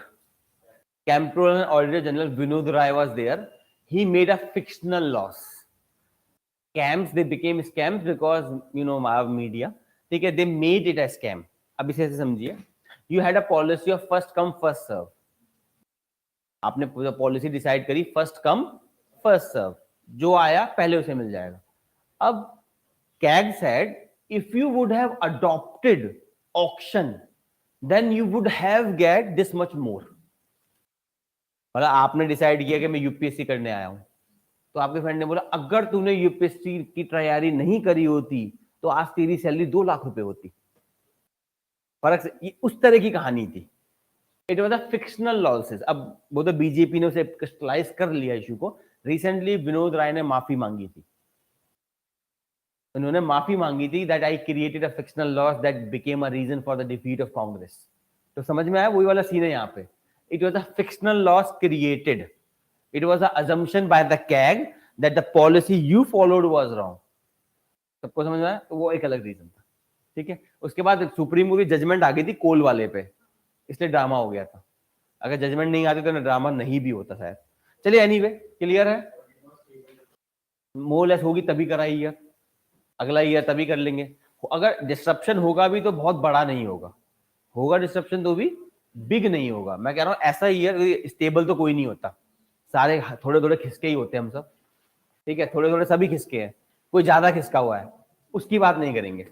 ठीक है, चलो. This points are clear to everyone and it is taking all segments of rural urban from. ठीक है, तो CPI कितने form में publish होता है? 3, रूरल, अर्बन एंड कंबाइंड. ठीक है, and please remember the major 5 groups here. अरे ये गूगल पता नहीं क्यों बोलने लग जाता है बात बात में. ठीक है, we have 5 major groups here. Food, beverages, tobaccos, fuel, light, housing, clothing, bedding. इसके ये पब्लिशिंग एजेंसीज है, सबकी एक ही एजेंसी है जिसका नाम है, पहले से सीएसओ बोलते थे, अब इसे एनएसओ बोलते हैं. नाम एक ही एजेंसी का है, पहले सीएसओ थी. सबका बेस ईयर क्या है? इसके अलावा सीपीआई कुछ अलग तरह के होते हैं. 3 अलग सीपीआई हैं. CPI agriculture labour / rural labour. इसका भी बेस ईयर क्या है? 11-12. पब्लिश कौन करता है? Labour bureau under ministry of labours. ठीक है, ये एक अलग पैरामीटर है. नेक्स्ट है CPI urban non manual employ. इसका बेस ईयर क्या है? अभी भी 2004-5. इसे कौन पब्लिश करता है? एनएसओ. इसके अलावा है सीपीआई इंडस्ट्रियल वर्कर. इसका बेस ईयर क्या है? ठीक है, base year changes over time, तो do watchful for that and update whatever is possible. Clear है? These are the different kind of CPI. Majorly we always talk about CPI rural, CPI urban, CPI combined. These are sector based CPI. They are used by respective sectors. जैसे मान लेते हैं you want to establish a factory in rural area, तो which factor you will use? You will use agricultural labor. समझ में आया? These are sector based. They are region based. Clear? चलिए जल्दी सब देख लेते हैं. इसमें आपको पता ही है, सीपीआई छोड़ो. वेटेज देख लीजिए आइटम्स की. This number is not important. Just remember the chronology, which is maximum, which is second, which is third, which is fourth. Number कोई याद मत करना, ठीक है? तो let's see, food and beverages की सबसे ज्यादा वेटेज है 45, तो you can say food and beverages number 1 है. नंबर 2 पे है मिसलेनियस ग्रुप्स, जिसमें वेटेज है 28 लगभग. तो आप ऐसे याद रखना कि मैक्सिमम वेटेज किसकी है? फूड की. सेकंड मैक्सिमम मिसलेनियस ग्रुप, फिर housing, fuel light, clothing and pan, tobacco and intoxicants. ठीक है, ये मैंने लिख दिया है for your reference, but not necessary. But एक why I have written this, because it varies. ये जो क्रोनोलॉजी है it is for combined, CPI combined. अब रूरल में देखिए अलग अलग है. रूरल में सबसे ज्यादा किसकी है? नंबर 1 पे है आपका फूड एंड बेवरेजेस, नंबर 2 पे है आपका मिसलेनियस, नंबर 3 पे आपका फ्यूल एंड लाइट, हाउसिंग इसमें होता ही नहीं है, एंड 4 पे क्लोथिंग फुटवेयर, 6th पे, 5th पे टबैको. अब देखते हैं अर्बन में क्या क्रोनोलॉजी है. अर्बन में सेम है क्या? 36.29, 29.53, ठीक है, 21 सेम है सब में. ठीक है, क्रोनोलॉजी सेम है. बस याद रखिएगा कि रूरल में क्या नहीं आता? हाउसिंग नहीं आता. ठीक है, and remember just the chronology, which is maximum, which is minimum. Rural में क्या नहीं आएगा याद रखिएगा सब लोग, हाउसिंग को एक्सक्लूड कर देना. चलिए, this you have to remember. अगला कंसेप्ट है हमारा सीपीआई. क्लियर हुआ सबको? Basically it's a major of inflation which a consumer gets. Next is core inflation. अब ये कोर इन्फ्लेशन का हो गया? There are two kind of inflation. One is called headline, which you see in newspaper. Other is core. What is the difference? From headline inflation, that is CPI combined, that is headline inflation. From that inflation, if you exclude food and energy, because their prices fluctuate very much. पहला तो prices fluctuate, and second, the RBI has no control over them. RBI can control monetary demand. It cannot control agriculture, export, import. वो सारा इसके control में. कौन control करता है? Government. That is a part of fiscal policy. समझ में आया? दो पॉलिसी होता है, fiscal and monetary. Monetary policy deals with RBI and management of existing money. Fiscal policy deals with government's policy, production, transportation, export, import. These all are the part of fiscal policy. Management of money in the economy is the part of monetary policy. So remember, what is core inflation? It is headline inflation minus the impact of food and energy, because they are highly fluctuating and RBI has no much control over them. Clear सबको? Online people clear? एक नया concept और आया, please remember this. ये इस बार के economic survey की बात है. इकोनॉमिक सर्वे 2021-22 प्रीवियस ईयर की बात है. ठीक है, has talked about refined core inflation. अब ये क्या ड्रामा है? Refined core inflation. Core inflation means headline minus food and energy.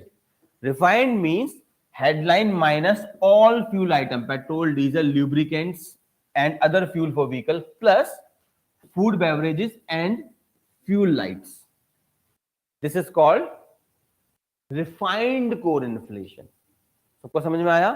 Headline inflation is CPI combined, that all the parameters. Core means CPI minus food and fuel and energy. Refined inflation, core inflation means CPI minus petrol, diesel, lubricants, other fuel, food, beverages, fuels and light. ठीक है, नीचे formula दिया हुआ है. Overall inflation minus weightage of food and beverages plus weightage of fuel and light plus weightage of transport fuels. ठीक है, please remember this. It's a new concept in economic survey 2021-22. That's why I said do economic survey every year. Summary of economic survey, because every year economic survey coins new ideas, new concepts. हर बार करता है. And UPSC, इस बार भी UPSC 3 question direct economic survey से पूछे. Economy के साथ ये problem आता है, economy does not have a one book. Unlike polity and other subject, economy does not have a book. Dynamic and it's diverse. You have to depend on multiple sources, and this is the best source. Economic survey summary and president's speech every year. Perfect source for economics. Clear? चलिए, बाकी challenge वैलेंज बेकार है, छोड़ो, आगे बढ़ते हैं. The global south. बताओ यहां तक किसी को कोई क्वेश्चन है तो बता दो.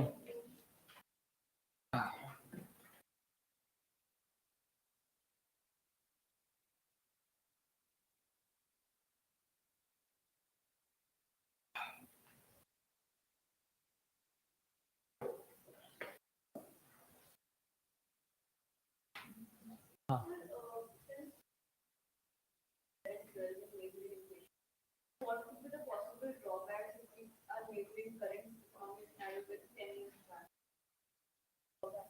देखिए, as such there is no drawback. It is just to understand actually why we did that base year वाला logic. The thing that happened is we have to take a reference point. Why we take this reference point? It does not bring much changes, but it gives a true picture.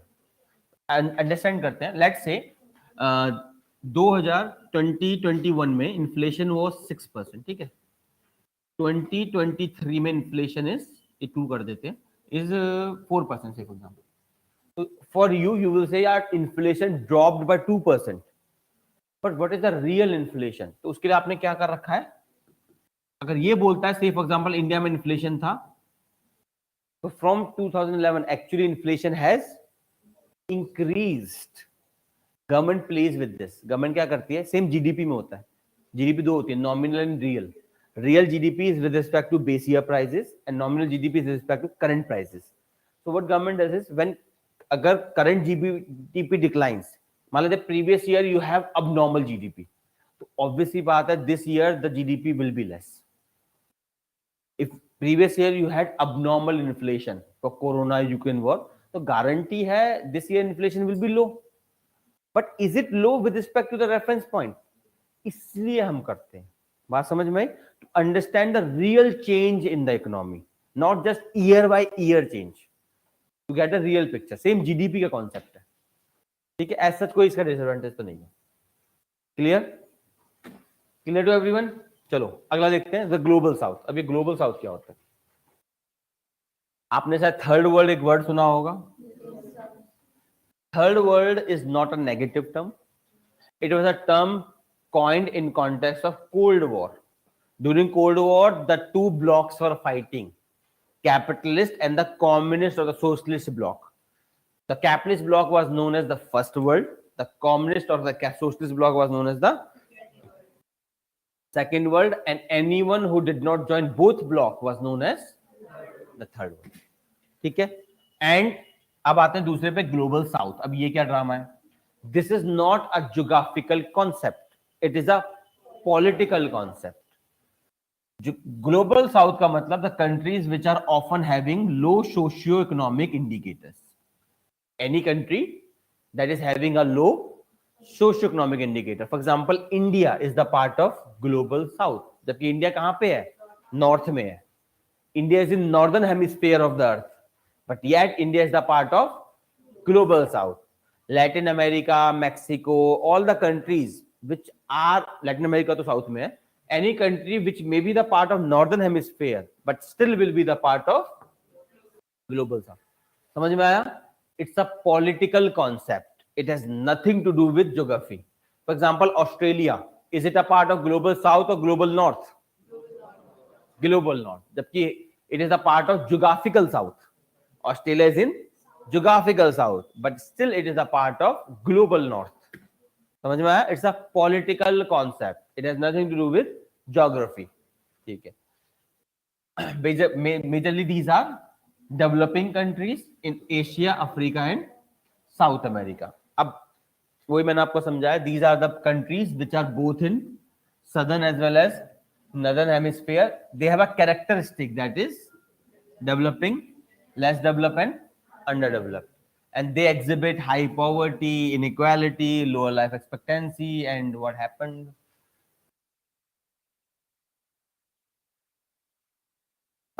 Life expectancy, more challenges. Wealthiest nation क्या कहलाते हैं? Global north, primarily global north में आता है आपका north America and Europe, कुछ हद तक ऑस्ट्रेलिया। देखिए ये मैप का डिवीजन, ये नीला वाला क्या है, ग्लोबल नॉर्थ, और रेड वाला ग्लोबल साउथ। ठीक है,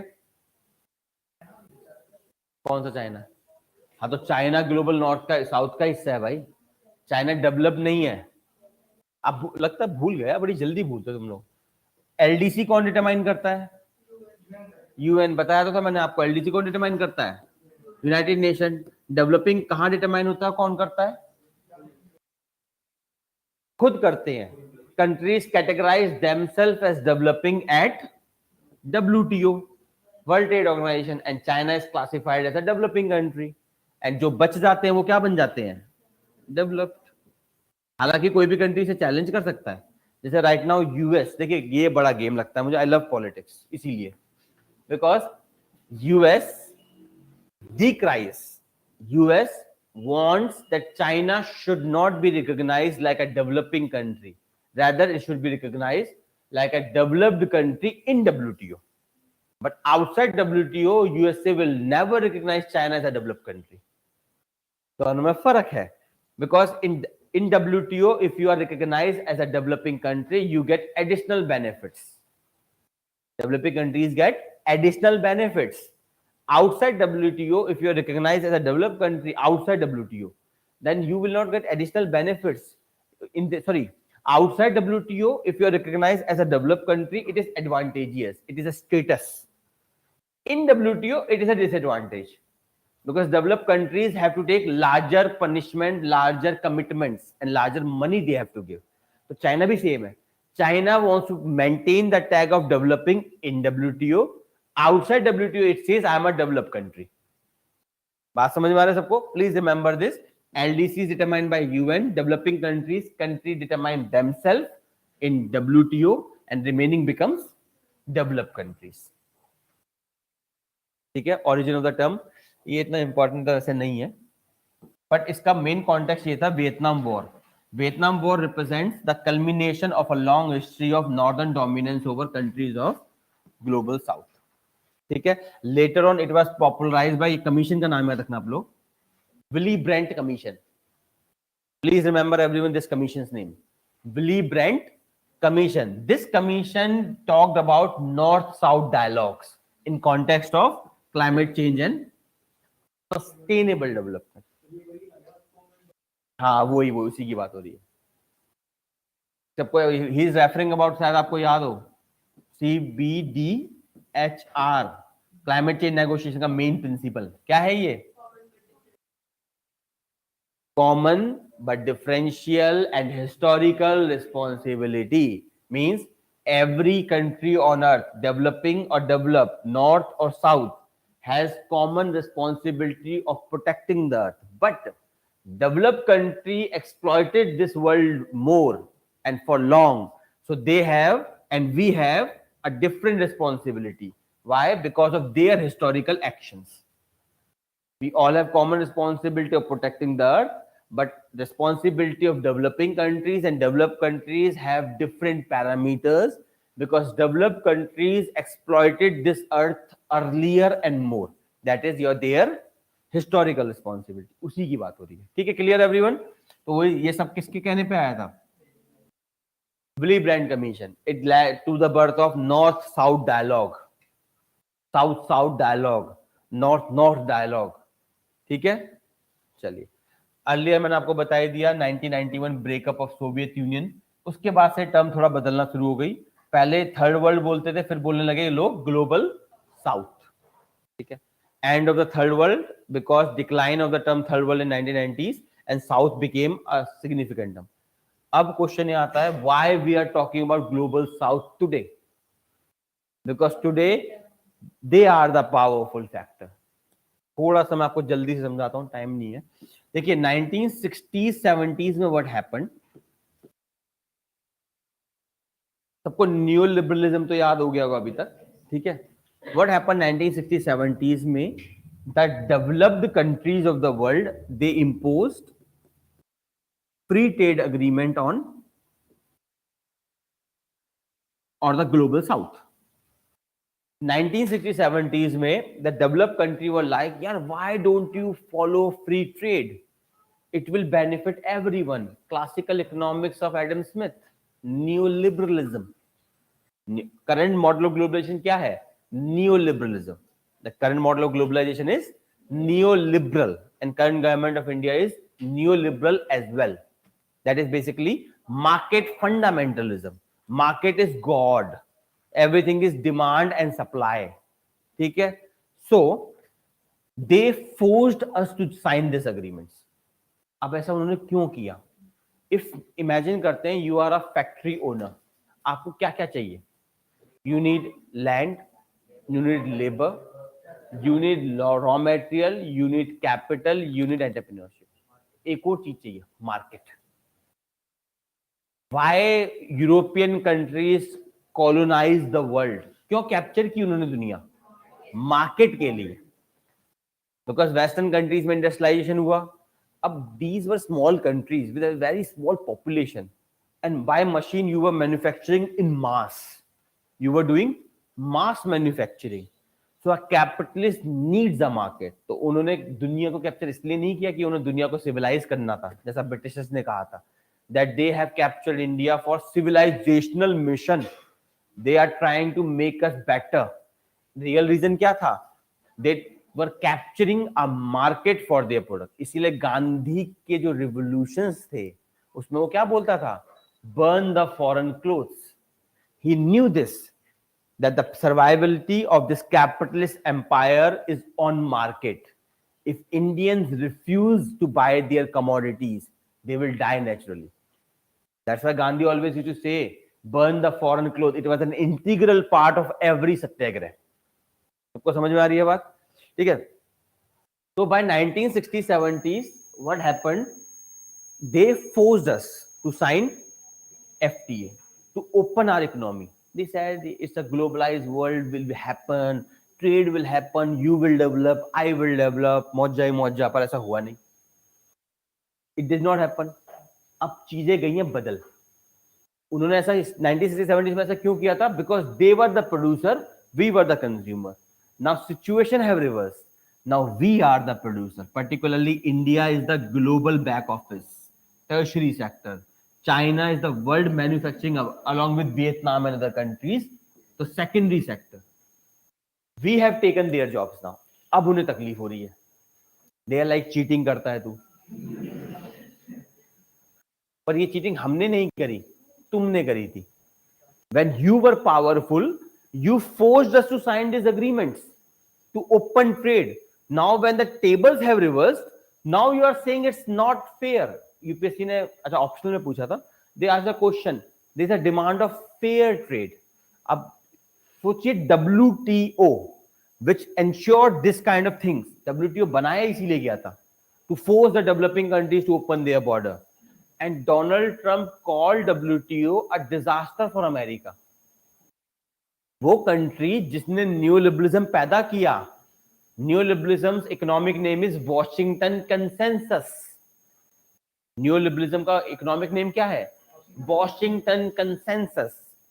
10 principles that emerged in Washington, that is the core of neoliberalism or market fundamentalism, is called Washington consensus.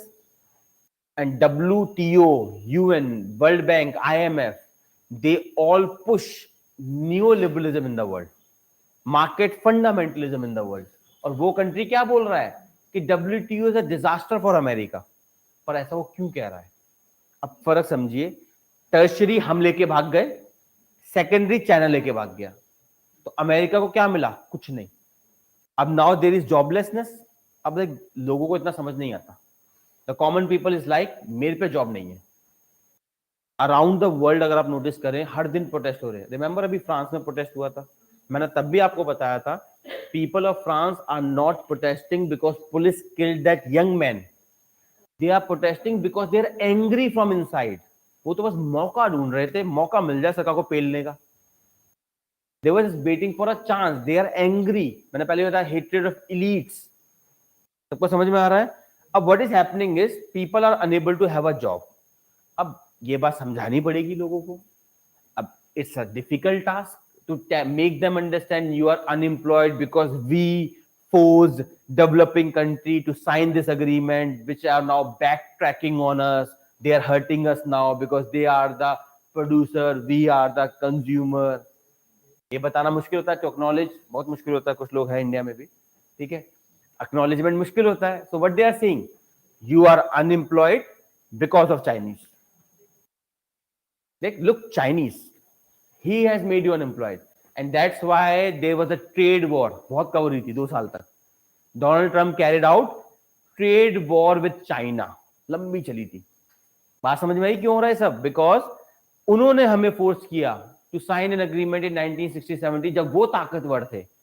अब हम ताकतवर हो गए हैं तो चीटिंग चीटिंग चिल्ला रहे हैं. पर ये जनता को समझाना मुश्किल काम होता है. तो क्या कह रहे हैं जनता से? You are poor because of Indians and Chinese, and that's why there is hatred of foreigners in the world. Europe में और अमेरिका में इंडियंस और चाइनीज को क्यों मारा जा रहा है? हेट्रेड क्यों है उनके खिलाफ? क्योंकि उनके नेता उन्हें ये बात बता रहे हैं कि आपकी जॉब ये लोग लेके भागे हैं. वो इन्हें ये नहीं बता रहे कि यू आर अनएम्प्लॉयड क्योंकि हमने ऐसे एग्रीमेंट साइन करवाए थे दुनिया से. सबको समझ में आया? इस कॉन्टेक्स्ट में ग्लोबल साउथ की बात हो रही है. ये लाइन यही कहना चाहती है. समझ में आया सबको ये कहानी? That is the rise of political, geopolitical and economic similarities. Now global south is the powerhouse which once upon a time the global north was. और इन सबका फायदा कौन उठा रहा है? हमारे political entrepreneurs, soft dictators. They are rising in power by convincing the people कि भाई मैं तुझे बचाएगा. Donald Trump is a capitalist himself and he came in power by promising I will drain the swamp. He said ये सारे अमीर लोग हैं ना, ये करप्ट है. These politicians are corrupt. मैं तुम्हें बचाएगा. और जनता के साथ थोड़ी प्रॉब्लम होती है ना, थोड़ा सा बहला दो, फुसला दो, तुरंत मान जाते हैं. पीपल सॉफ्ट डिक्टेटर्स की सबसे बड़ी क्वालिटी क्या होती है? मैंने पहले भी समझाया था. They are very good at making you dream. Remember? ठीक है, आए ना आए किसी को फर्क नहीं पड़ता. टेक्निकल एरर था, आई डोंट नो, माइक बंद हो गया था. ठीक है, चाहे आए ना आए लेकिन बोले जाते हैं विच मेक यू ड्रीम. ठीक है, सेम डोनाल्ड ट्रंप ने किया था. बाकी यही कहानी है, पढ़ लेना थोड़ा सा इसमें. चलो आगे चलते हैं. कोई बच्चा ही नहीं हमारे पास. हाँ, ये जल्दी देख लेते हैं. E20 and global biofuel alliance. This is very very important, very very very important news. ठीक है, you must cover this in detail. Recently what happened, the petroleum minister has announced that E20 petrol, E20 माने 20% ethanol. ठीक है, it is being increased and E20 petrol will be available worldwide by 2025.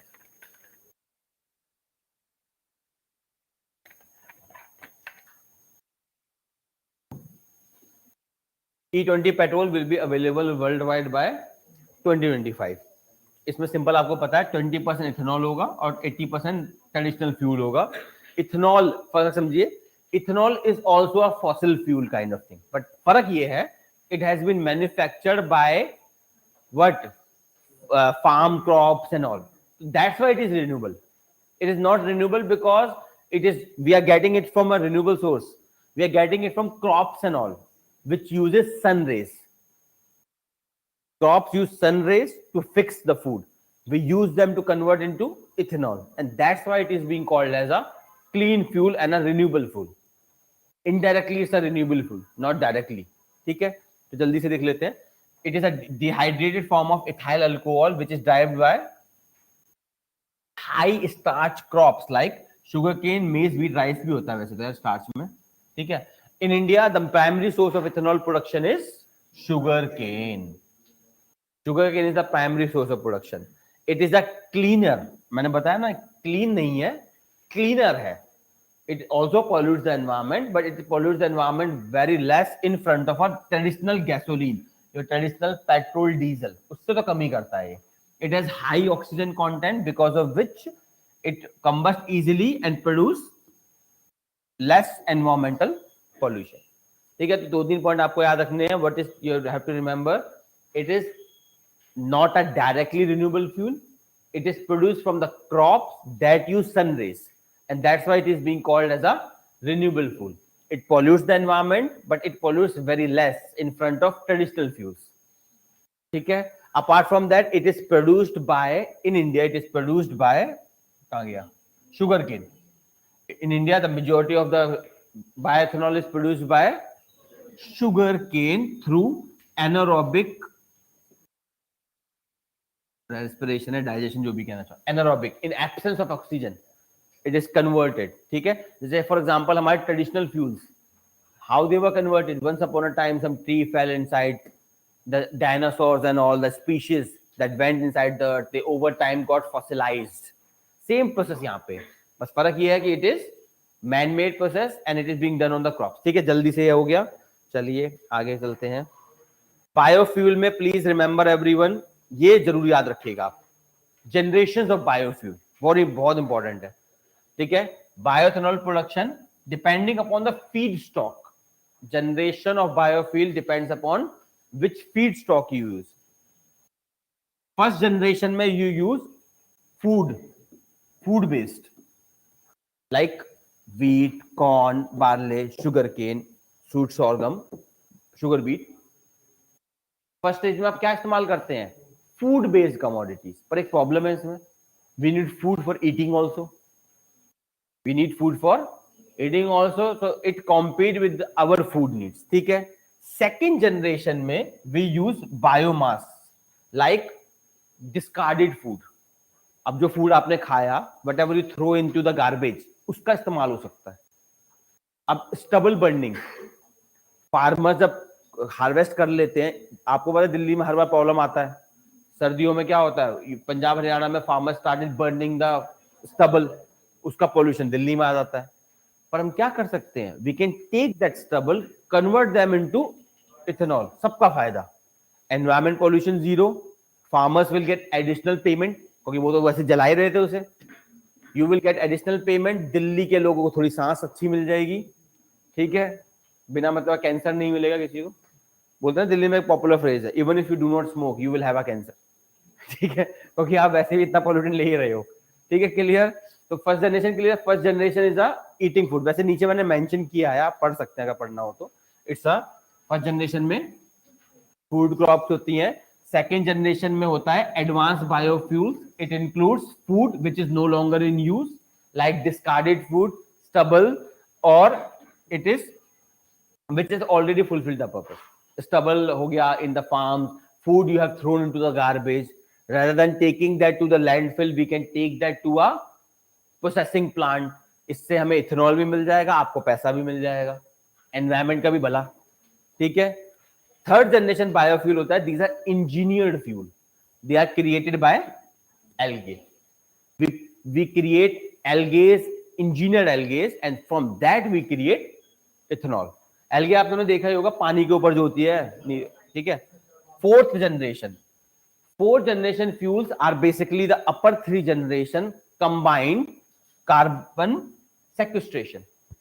Fourth generation में upper three generation, that is food based, non food based और algae. In the process if you are also capturing the carbon produced. Carbon sequestration क्या होता है? जैसे what you do is you take carbon dioxide out of atmosphere and fix into the ground. So that is basically your fourth generation.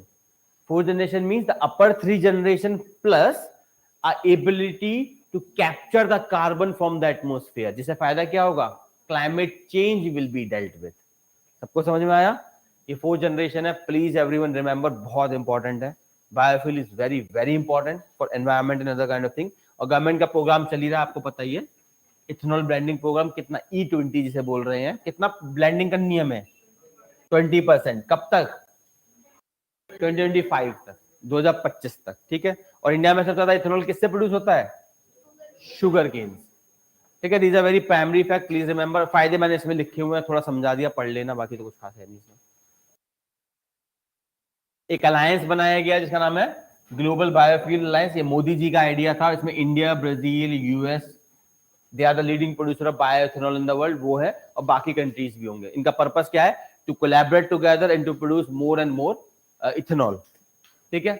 ऐसे ही कुछ है बस. I think यही है न्यूज में, ज्यादा कुछ तो है नहीं. हाँ यही है. ठीक है. Clear everyone? एक और है इसके बाद भी, पर टाइम तो हो गया, चलो कोई नहीं, अगली बार कवर कर लेंगे यार, क्या है। अच्छा, पोंगयांग सो लेक, ये तो थोड़ा मैंने आपको बता ही दिया, इंडिया चाइनीज का ड्रामा, और देख लेंगे, ठीक है। चलो भैया, बाय बाय। अब हम थक गए, परफॉर्मेंस देने के बाद हम थक चुके हैं बहुत ज्यादा। वेलकम प्रतीक्षा।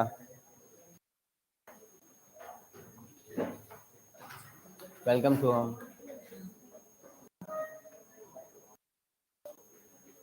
हाँ हाँ